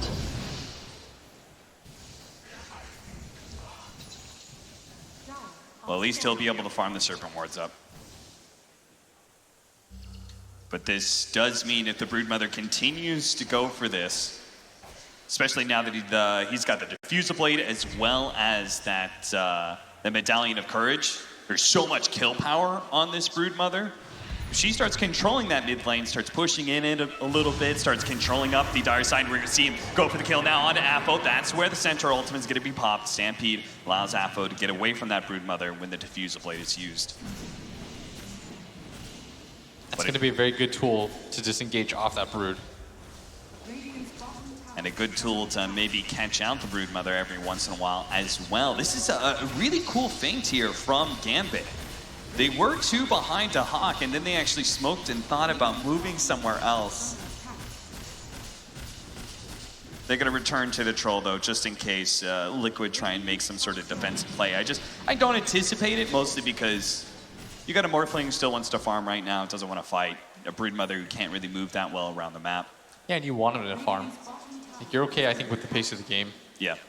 You know that your 2 cores are still getting absolute pre-farm. And once again, heavily sacrificing the support's levels at the start, but they're still able to catch up off of the double tome, level 6 and 7, respectively, at 15 minutes for Kuro and GH. And this is just another tower being taken. Dies so quickly, and how does Gambit set up on this one? They have to deal with the Serpent Wards first during this glyph timing. If they cut through the jungle, Matumba Man's going to be aware and may even be able to find a kill. Blink away and a roll out. Gambit will escape from Matumba Man, yes, but can't easily connect to that tier 2 to join the rest of their team. Yeah, still yet to see how exactly they want to utilize this TA. Does have quite a bit of farm and got like 4 spiders right there. Another hard part against Broodmother, hard to get control over the Roshan pit. Yeah. There's not going to be an easy way for Gambit to be able to sneak that one, so they need a successful pickoff on one of these big cores. Definitely can't just smoke in there and try to reset. Yeah. We've seen so many TAs do once they had that Desolators. Can't really do that here. Oh, what a time for a pause. Fortunately, the smoke has not popped. FNG is yet to use his Golem. I mean, they have Golem, plus they've got the blink on the TA and the roll in from the Earth Spirit. That might be enough to kill the Brood. Yeah, it's going to be like 3 seconds of stun here. Oh, no. Not even that close. Maybe Miracle becomes the Earth Spirit and starts doing some rolls of his own. A little bit surprised they didn't pop the Stampede at that time. Afterlife does have his Blink Dagger though, so that is another tool they can use to start hunting the Broodmother. Also can help for going for this Morphling. And some heavy rotations down to the bottom lane, tier 2. Liquid do want to set up on this one. They're going to lead off with a Burrow Strike onto the Troll. Dahak just taking a bit of damage. Will actually turn around on Kuro, telling Liquid that if they want to defend this, they're going to have to commit more heroes. And that's where Matamaman starts showing himself, trying to go for the kill onto Immersion. Look at Miracle turning into an Earth Spirit as well, trying to roll in, but he actually rolls onto Afo. And now Afo actually turning onto Miracle, but now they drop the Golem, just helping Afo to be able to get away as his Refraction was burned through. Waveform on out. Still need to be able to help out the Troll. They pop the Stampede now. Gambit's not sure. Do we go in? Do we back up? Unsure, but Liquid, they definitely know. They just hit the Shrine and now can go back in as they've already slowed down the Templar Assassin. Couldn't get away from the Purge as well as from the zombies that were on the high ground from Kuro. Man, Miracle plays a sick Earth Spirit. Yeah. Remember when he did it against EG? Mm-hmm. It just became crit, rolling all over. He must love doing it. Because every single time they see an Earth Spirit, they pick more. It's always like the 4 position seems to be the best toolkit for Morphling to utilize. Oh, of course. Like I mean, the last game, it was like Spike Carapace and Impale were insanely good on It's that a free distance closer. That makes it so that you don't have to commit the waveform. Yeah. You always have a way to jump out. You can see they just have so many, especially with the Diffusal Blade and that inhibits slowing them down. And then great positioning with the Tombstone as well. I think once they use the Centaur ulti and the Rock. Oh no, Immersion's gonna be in trouble, 2-man stomp, but he's immediately shackled up, and Gambit don't really have the positioning to go for this one. As soon as they use the Golem, Liquid, they want to fight and win towards that Roshan pit, but Afo, he's trying. Oh, look at that! They actually got the Fatal Bonds off the Roshan, so we're taking so much damage. They gotta get to the Shrine. Look at Matamaman just using Lifesteal to be able to stay alive. Because they got the Fatal Bonds on the Roshan, they can take it for themselves. Pick us up the Aegis for the Troll, but now Matamaman, he's gonna come back and get some vengeance with the BKB, trying to take out the Templar Assassin, gets him, Burrow Strike through, gonna take out the Troll as well. That's gonna be life 1 for him. He does still have the Battle Trance, but with no Centaur, they only have an Earth Spirit who can maybe roll in, do a little bit something here, maybe kill Mind Control, but no, he gets the 2-man Burrow Strike, sticking on top of Dahak. They pop the Battle Trance now, just kite him as best as possible. And honestly, the supports just gotta get out of here. They can't really save their Troll anymore. They just gotta save their own lives. FNG kicked, doesn't die. Afterlife, whoa, he's gonna jump in for this one. It does manage to kill GH, but can he get out? Slowed down by Miracle off the Strength Adaptive Strike. And they will be able to get another core kill. That started off so good. If only they could have disengaged cleaner. And once they got on top of the TA, there was absolutely no way. It was such a sick Fatal Bonds, and you start to see why the hero is more prioritized than it used to be. But Matamaman still had his ult active, gets on top of the TA. There's just no real way for her to fight. And that's kind of what I was concerned about with the 10th pick. Like, with your 10th pick TA, you're thinking to yourself, like, this is the counter pick. But you see right there, she doesn't really have the ability to fight the Brood. Yeah. With the BKB especially, there's nothing that can really save. Maybe the Rock. You can't root through BKB either, so it's really just the Rock that stops the Brood. You can talk about your laning phase until you're blue in the face, but at some point you're going to get into teamfight territory. And the Fatal Bonds right here, hitting everyone. So good, and I love how quickly Gambit jumped on that, man. Afo literally blinking into the pit to try and get the damage out as quick as possible. If Liquid didn't have that Shrine, and Matamaman was pretty quick on realizing what was happening as well with the lifesteal on the neutrals. And they stuck around to kill the wards. And also, they didn't have that Centaur He wasn't up, nor did he have Stampede, so they can't really get a good way to get out of the pit and away from these heroes. They'd killed like one core with that Fatal Bonds damage from Roshan. Then it would have been a massive win for Gambit. They may not have lost the team fight immediately afterwards, but 12-7, Liquid representing a 2,000 net worth lead. Blitz, do they have better late game? Liquid? Yeah. I have to feel like this morph should go relatively unchallenged. And I think Shaman late game is 6. With the Aether Lens plus the cast range talent, yeah. Like, I feel like you're the unchallenged king of Disable. It's much easier to play, I think. Totally agree with that, but at the same time, Liquid also have some heroes that sharply drop off later into the game, right? I mean, Undying does for sure. Broodmother, I think, does better in late game than she ever used to, but is still not going to be as powerful as she is at 25, 35 minutes. And you could get the Axe and just go Sonic. That's true. Get webs all over the map. What is this standoff? They know mind control. They know where he probably is. It's where most Sand Kings are going to be playing right now with their Sandstorm, but actually repositioning the Sandstorm and gets a little cubby here. They really want him to show himself that they can just get that stomp from the center. They're waiting for him to farm up the neutrals, but mind control's being so patient I'm not really sure. They're taking a tier 2 right now. They know something's up. Finally, mind control shows himself. Oh, mind control, you are being so patient. Why'd you bite? Well, GH is going to be able to get a Hex. Maybe he can delay. No, maybe not. They're actually going to turn. Yeah, Gambit, I think at this point, you realize that Liquid teleported 2 supports, but none of the cores are here, so you might as well just run them over with the Stampede, catch them both. That is mind control as well as his 2 supports dead, and let's take that tier 2. If they had just chilled out, they would have taken top tier 2 as Liquid for absolutely free. And something should have gone on inside of Liquid's head. At least mind controls. He should be thinking to himself like, why did that just happen? No one's showing on the map. I'm at bottom. They're not trading tier 2 towers here. Something's really we just not dropped Serpent Wars on a tier 2 and they're not doing anything about it. Yeah, they have the jungle. Like Liquid was pushing into their jungle. So there's, I mean, that was sick though from Gambit. That was the most patient thing I've ever seen. Because after the tier 2 gets taken, surely you have to be thinking to yourself as well, oh geez, like we've done it now. Maybe mind control thought he was just going to be faster at blinking or something. Maybe. But it was just funny because it felt like he knew the entire time. Yeah. And then the tower gets taken and suddenly he thinks it's safe. I mean, that was the weirdest game of chicken. Which Gambit, you know, it ends up working out perfectly. Oh, absolutely. They get 3 kills and a tower, so it's like they traded.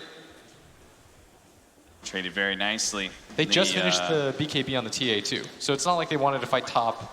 Yeah. Regardless, so this was just an overall, I think, win for them. I think that's a very important item. We also have the Spirit Vessel that's almost done from the Earth Spirit, which has been sped along by having a successful fight and a tower taken. Meanwhile, though, we always have to talk about the impending doom that is Miracle. He's got a Manta as well as an E-Blade right now. Looking at BKB or Scotty next. I'd really like him to get BKB. Remember the game that Nisha played? Yeah. Against EG where he had the game wrapped up?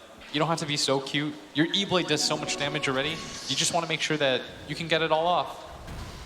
And there is enough chain stun on the side of Gambit where I feel like they could burst you. I feel like half the time when Matumba Man goes and hits a neutral camp, Afo's right there to hit that same camp and get Psyblade hits on the Spiderlings. Aghanim Scepter it is for Matumba Man. I wasn't sure if it was like, is it really good? Is it really bad? Seems Matumba Man's a fan. Right. This will mean you pretty much have a near global presence. Yeah. If the entire point of your hero is to be able to like get on top of people, then getting items that would enable that. So he's basically getting it as his like kind of third item with Diffusal Blade, BKB, and then just gets a value plate mail. Just so he's not too squishy to all this physical damage that TA represents. Vlad's for the same king. What other big ticket items do we got? Okay, we're gonna go for Aghanims on Centaur because of the the free pathing that you're going to get. That'll be great to pursue the Broodmother over cliffs and stuff. Ah, good call. Yeah, is there anything else that really sticks out? I mean, what items are we waiting for where one team or the other is really going to try and fight? Because it seems like both are kind of okay with just farming. And I'm not terribly surprised because they both have heroes that scale later into the game. I think both are just waiting for the next Roche. Yeah. At this point, may respawn in 30 short seconds. So we're probably looking at, in 30 seconds, one team or the other is probably going to go for some sort of smoke play where we look for a fight that controls the Roshan pit. Yeah, I'm down to, they might even just go for a smoke right now because they should know that it's up in 30. Yeah. So they're going to go for it right here to Hawk. Opts not to be in that smoke with the rest of his team. I think they're just looking for a single pickoff. Yeah. So what he's going to do is he's going to put pressure on this bottom tower, force somebody else from Liquid to go down there, and as soon as he shows, he can run away and reset and let his team look for somebody. And that's precisely what he's doing. So he's going to back up now. Don't get caught while your team is smoked. That is the worst thing that can happen. This is the best position Mind Control can be in. He's Sandstorm next to a ward where he has some good vision, might be able to get the heads up, but he actually gets nailed by Immersion first. Burrow strikes to the side, but now it's going to be found out. No opportunity to be able to get the blink away. That is exactly what Gambit wanted out of the situation, as long as nobody gets picked off as a result. It's perfect. Just my biggest pet peeve is when carries go for farm when your team's going for a smoke. You don't have to connect to them. If you're not going to connect to them, just be safe on the map. You don't have to do anything. You don't have to push forward for anything. Your team's getting a kill on the map. They're doing something. They're going to grab a tower most likely out of this too. All right, so we have now gone from you having 8 webs to 20. Sure. And your movement speed goes from 70% to 100%. All right, 566 move speed. He's just dropping them. He's just throwing them all over Why the place. not? He's bored. I don't even know if you can find 20 spots for webs. Look at this. The entire map does not look fun to play on right now. I'm not sure if you can get the entire map, but you can definitely get from your fountain to the enemy fountain. You're going to make it so that it's impossible for Gambit to leave their base without smoking. God, they need that Aghanim Scepter so badly for the Centaur.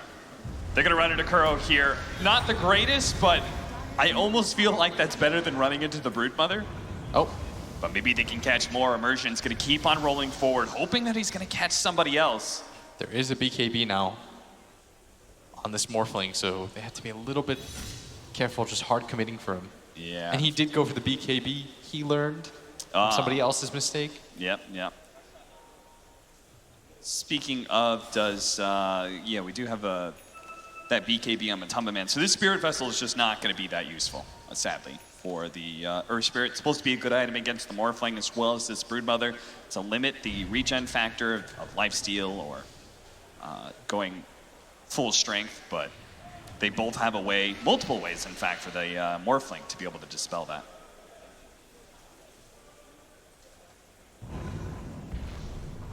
$12 to $12. 30-minute bounties are coming up. Roshan's available. Both teams incentivized to make a move, see if they can get a pick off. Well, actually, I think Liquid's just going to kind of let Gambit crash into them. Play into high ground areas. I mean, you have so much vision. Yeah. All the brood webs. Now, they both have vision over the Roshan pit. All right, Roche gets a little bugged out there for a moment. All of Gambit you could see making their way across the map here into this Roshan pit. They know what's happening. They've dropped the sentries, trying to kill these TA traps. They're going to lay another one in. Afterlife's going to jump in, does manage to get the stun onto the Morphling. Almost pulling him up right away. They do manage to get the silence onto him, but there goes that BKB in the backline. So the Gauntlet laid out. Mind Control trying to go for him. Burrow strike to the side. They need vision. They do have it. Mind Control is going to be brought down, but Miracle's going for the backline as well. Already killing the Warlock. Now trying to gain Immersion as well, who keeps up that damage over time. You're going to see Kuro just get blown up real quickly by that Templar Assassin. Immediately blinked onto Miracle as well, trying to catch him while he was silenced up, but he reverts back into his Morphling form. Matumba Man gets on top of Apple as well, but he actually can't take that fight, especially with the Whirling Axes. He ends up dying there, but so does the Templar Assassin, who does not have buyback. Miracle rolls away, but Mind Control bought back to get into this fight, dies. Miracle barely gets out. That was almost total disaster for Team Liquid. If they somehow lost Miracle there as well, that would have been an insane fight. As it is, Gambit definitely come out on top right here. And Miracle, I think he senses something. He's trying to get to the creep wave. This Centaur? He's got to farm this creep wave. You know he is, because he's probably thinking, oh, they're around the Roshan pit right now. I should be fine to farm this, right? I'm not sure if Afterlife can actually kill him, though. Yeah. At 1,000 health, it's just a bit too much. He is not the greediest morph player of all time. Because a lot of morphlings, I feel, would have just, as soon as they got to that bottom area, start morphing. Oh, he sees GH Afterlife. You could go for that one. Misses the hoof stomp, though. That would have been massive. It would have been so big to kill that big disabler, but Immersion may actually die here with the Medallion of Courage lowering his armor. The spiders are enough. And now, because GH wasn't caught, he in turn is going to kill the Centaur who tried to catch him. And that means Liquid. I mean, the last fight went the way of Gambit, just not good enough for them to be able to take the Roshan. Now they're the ones who are going to be forced to buy back and try and get into the pit, but there's so much physical damage coming out from Liquid. Dahak running in with the Whirling Axis, not going to get there in time. The Agents of Cheese are both picked up. Stampede getting on top of Miracle as best as possible. Miracle can fight this one, especially when he turns into a Templar Assassin, has a refraction instances to be able to defend himself as best as possible. That Centaur gets a bit low, but they don't want to go into that high ground, especially as Miracle's burned out of mana. They're going to kill GH first, knowing that Miracle's low on mana. They can focus on other heroes here, just kill some of the supports and call it a day. Still, the bigger bounty was going for that Roshan. Both teams bought back for that one sole goal. Not able to get it. They didn't have the Warlock Golem. They couldn't really get in there nearly quick enough.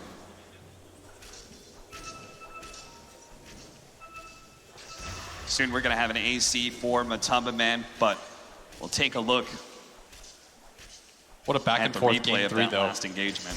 Considering game 1, then we had game 2, the absolute stomp. The stompiest of probably all the games that ESL won Birmingham. And game 3, I mean, Liquid get the Roche, but barely a goal lead. As we see here, he gets the back line on top of GH. This is from Miracle's perspective, so you kind of get an idea of, like, look at him. He spots those two supports, kills FNG, turns back into the Earth Spirit, and plays it so well. Yeah. He just continues to go back in, actually, getting the stun onto the TA. That's what leads to the kill in the first place. And he just continues to flit inside, outside the fight. The Centaur barely doesn't catch him. He rolls back out. You can tell every single time he's targeting being the Earth Spirit. Like, how do we get this guy? Much like how AFO really dominated game 1 with his in and out playstyle, Miracle is doing something very similar here with his Morphling and cosplaying as an Earth Spirit. Fortunately, it looks like we may have a slight audio issue for Gambit. So we're going to take a bit of a breather here. Blitz, how do you look at this game? I mean, what do you think the breakdown is right now? The net worth is dead even, but Team Liquid do have that Aegis. And did they get a cheese? They have a cheese on Matumba Man. So what do you give the win percentage right now? What would you guess? I'm not sure, because I feel like this Brood is starting to top out a little bit. Like, her damage is getting less and less scary. The BKB on the TA makes it so that she can just straight up right-click fight with her. And I feel like they're just one good fight away from being able to kill Miracle. Like, Miracle right now is overplaying his hero. Yeah. The way that he played that team fight, I mean, that was unbelievable. But if they end up catching him there, you know, they kill him, they take Roche for themselves, and this game looks completely different. And he's 6-0-4 right now, so he's got a hefty bounty on him, both experience and gold. You know what it feels like? It feels like those, you know, those Tinker games where your Tinker starts like 14-0, and you feel really good, and you're thinking to yourself like, oh yeah, like he's doing really well. But as soon as he dies once, like all that momentum feels like it's been deflated. That's kind of where I feel like the game's at right now, where Liquid's, I mean, they're on the verge of both winning and losing. In the sense that if Miracle dies, sure, but you know, he does end up living. They force the core buybacks, so things are somewhat okay. Dota Plus actually saying that this game is pretty much dead even now. Has been for most of the game. Yeah, it really has not dipped heavily one way or the other. This has been, I feel like this has been a pretty clean game from both sides. Yeah, I don't see any major errors. Like that bottom play, I thought was just good play from both teams. Yeah. Mind Control thought he had waited long enough. I mean, he was sitting in Sandstorm for like, what, over a minute? No one went for him. Like, how much more cautious can you really get? and at the same time, like Gambit willing to make that risk. The Roshan fights, I felt like for the most part, I mean, everyone casted spells well. I think GH needs some way to disengage off of this TA. Right now, she's really making his life so hard.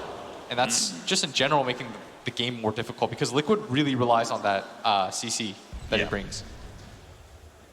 Centaur is level 20, went for both the 50% double-edged strength damage as well as the 20 strength, so he is trying to get as much damage out of that big nuke as possible. They want the burst on the Morphling so that if he hovers around like that 1,000 HP range, they can just immediately blow him up. And he's 800 gold away from an Aghanim Scepter.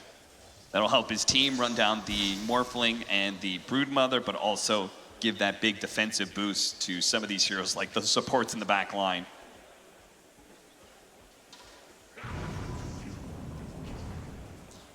Liquid need to find a way to get on top of FNG and just blow them up. Pre-rock. And they need to be able to keep the fight going long enough where they can kite. Because they have some of these like big burst abilities with the rock and the Centaur ult hard commitment. If you can survive those on the side of Liquid, you're good. Yeah. And for Gambit, it's about being able to blow up the Shaman and then getting on top of the Morphling and sort of working on him together. Similar to how they just kited the Troll. The scary part about Morph, though, is like he has so many ways to get in and out of the fights that it's not just that simple of being able to like hex him once and he dies. We're going to have some sick Aghanim Scepters. If this game does continue to go even and plays out for the long game. Yeah, you've got the Morphling. The Morphling one. I wonder if you would, because the Centaur is already building an Aghanim Scepter, and so is Warlock. Do you give one to old Troll? Throws the axe if they try and kill the Templar Assassin? That would be super scary. It's like the Earth Spirit? The Earth Spirit, yeah. Yeah, I'm sure you'd rather have that big save mechanism. Plus, it's just cool. You get to reset fights. Yeah. Maybe you send Miracle away so he can't deal damage. Eye of Scotty. For the Morphling, Liquid feeling like they've got a good advantage, and they should for another minute and a half. That's how long till the Aegis expires. They're going to take that tier 2 bottom lane. Gambit just playing the other side of the map. But they're going to have to come back eventually here.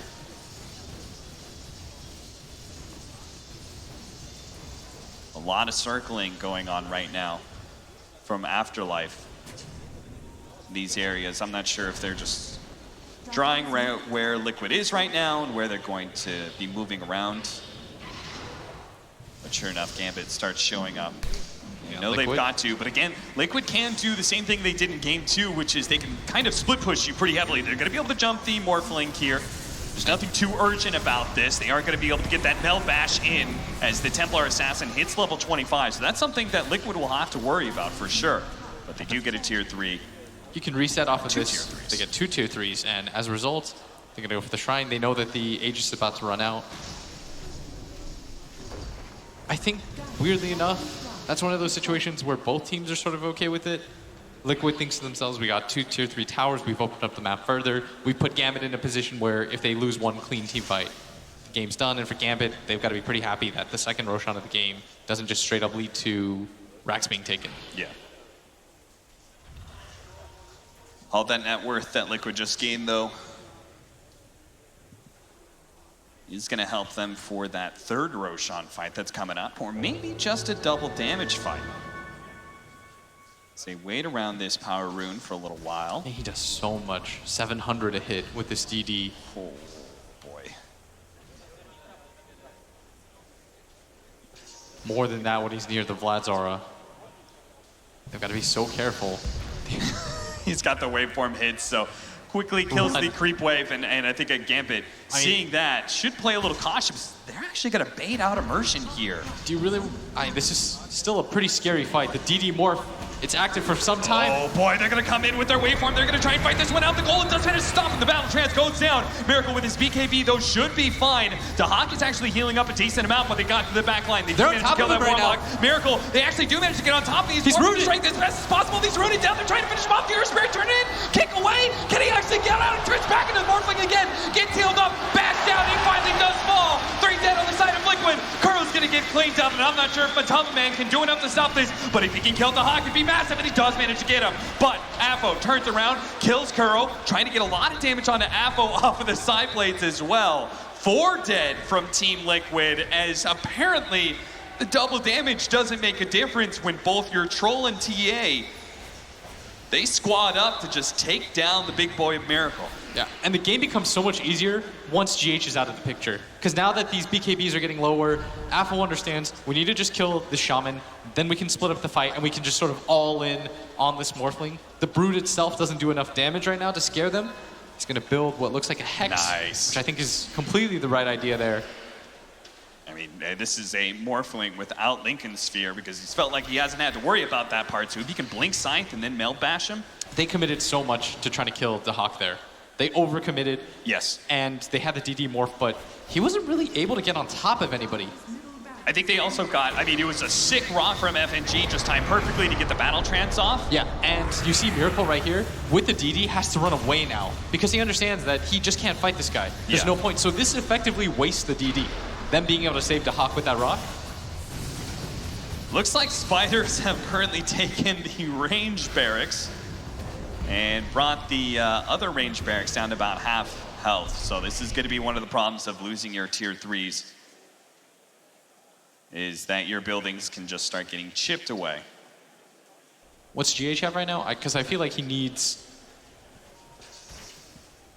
Blink Dagger, Ether Lens, Ghost Scepter, and soon going to be an Aeon Disc. He's built all in on this concept. Yeah. He understands the name of the game. It's, if I die, the fight becomes nearly impossible. There's only so much your Morph can do going in by himself. You need some form of disable. I love Aeon Disc on Shadow Shaman too. It's like, you're not really there for your damage. Shackles your wards will and deal Hex. your damage. Yeah. Like, once these BKBs start to get lower and lower, it becomes even more important for him to be able to live. Because if you just have a simple Hex there on the Troll, you win that fight, no problem. Yeah. Oh, Satanic, always such a big pickup on the Troll. Both the status resistance and trying to burst him down with disables, but then on top of that, just means that when he turns around with his Battle Trance, he goes up to full HP. Yeah. By the way, Afo, I said how he needed to perform. He had the last pick of the game. This is usually your let me carry you guys kind of hero, and in the early game, we didn't really see it, but with this level 25 and just the sheer amount of farm that he's gotten in this game, starting to step up. He certainly is. Level 25 soon for the Troll Warlord. Do we need the Dispel? Which Roche is it? Oh, they're just gonna, it is gonna be the Aghanim Scepter one, and they have taken this Roshan so quickly. GH sitting on the side here, they're gonna actively jump outside the pit, see if they can blow up the Warlock. He doesn't quite die, and he does manage to get off the Golem, and then he gets the Death Golem as well on top of Miracle. Whirling Axes just going for Miracle as best as possible. He turns into a Troll, just a Whirling Axes of his own as they see Roshan die. Gambit are gonna try and back up a little bit here. Roshan still being, it's still up, right? Yeah, it is still up. They actually left at about half HP, so Gambit can actually go inside themselves if they want to be real risky. They've got the double rock to try and zone out some. They do it very quickly. They do have the fatal bonds on these heroes right now. They're going to be able to take it so quickly. And look at Immersion, just diving forward. Does manage to get the silence on Miracle, quickly taken away by the Manta. He's going to go for it. He's going to be able to get the stun. Can he kick him back? Can he kick Miracle back? Somehow the Ethereal Blade turns into a Troll, trying to finish up this Earth Spirit. Quick, he gets the Marksman sight. He goes back into Morphling form, and immediately that's when Afo jumps him. A massive pick-off, not only being able to just take that Roshan now, Aegis Cheese, Aghanim Scepter, but now they may be able to force a buyback out of Miracle. This is what we were talking about with, if he dies once, the game feels like this. Yeah. He's all your damage. I mean, late game, yeah. He's going to feel very good, and if his team could actually support him, but they just can't get through the rest of Gambit's heroes. Like the double rock, Immersion rolling in, there's just too many threats that they have to cut through, and I mean, GH, this is probably one of the harder Shaman games that you're going to have to play because Afo understands this game. He knows all I have to do is kill you. All of a sudden, there's no disables. I mean, Matama, he's just trying to buy time, just throwing spiders down the lane as much as possible, and it seems to have worked. I mean, his build is cute, but you're at the point now where a lot of his items don't really add to the damage being done in the game. The Aghanim Scepter, for example, it's nice, but no actual damage. The Medallion is starting to top out. So is the Diffusal, now that everyone's got a BKB. He did do it, by the way. Aghanim's Troll. So he can lay it out on that Templar Assassin. I'm not sure if you needed the... He does go for the Strong Dispel.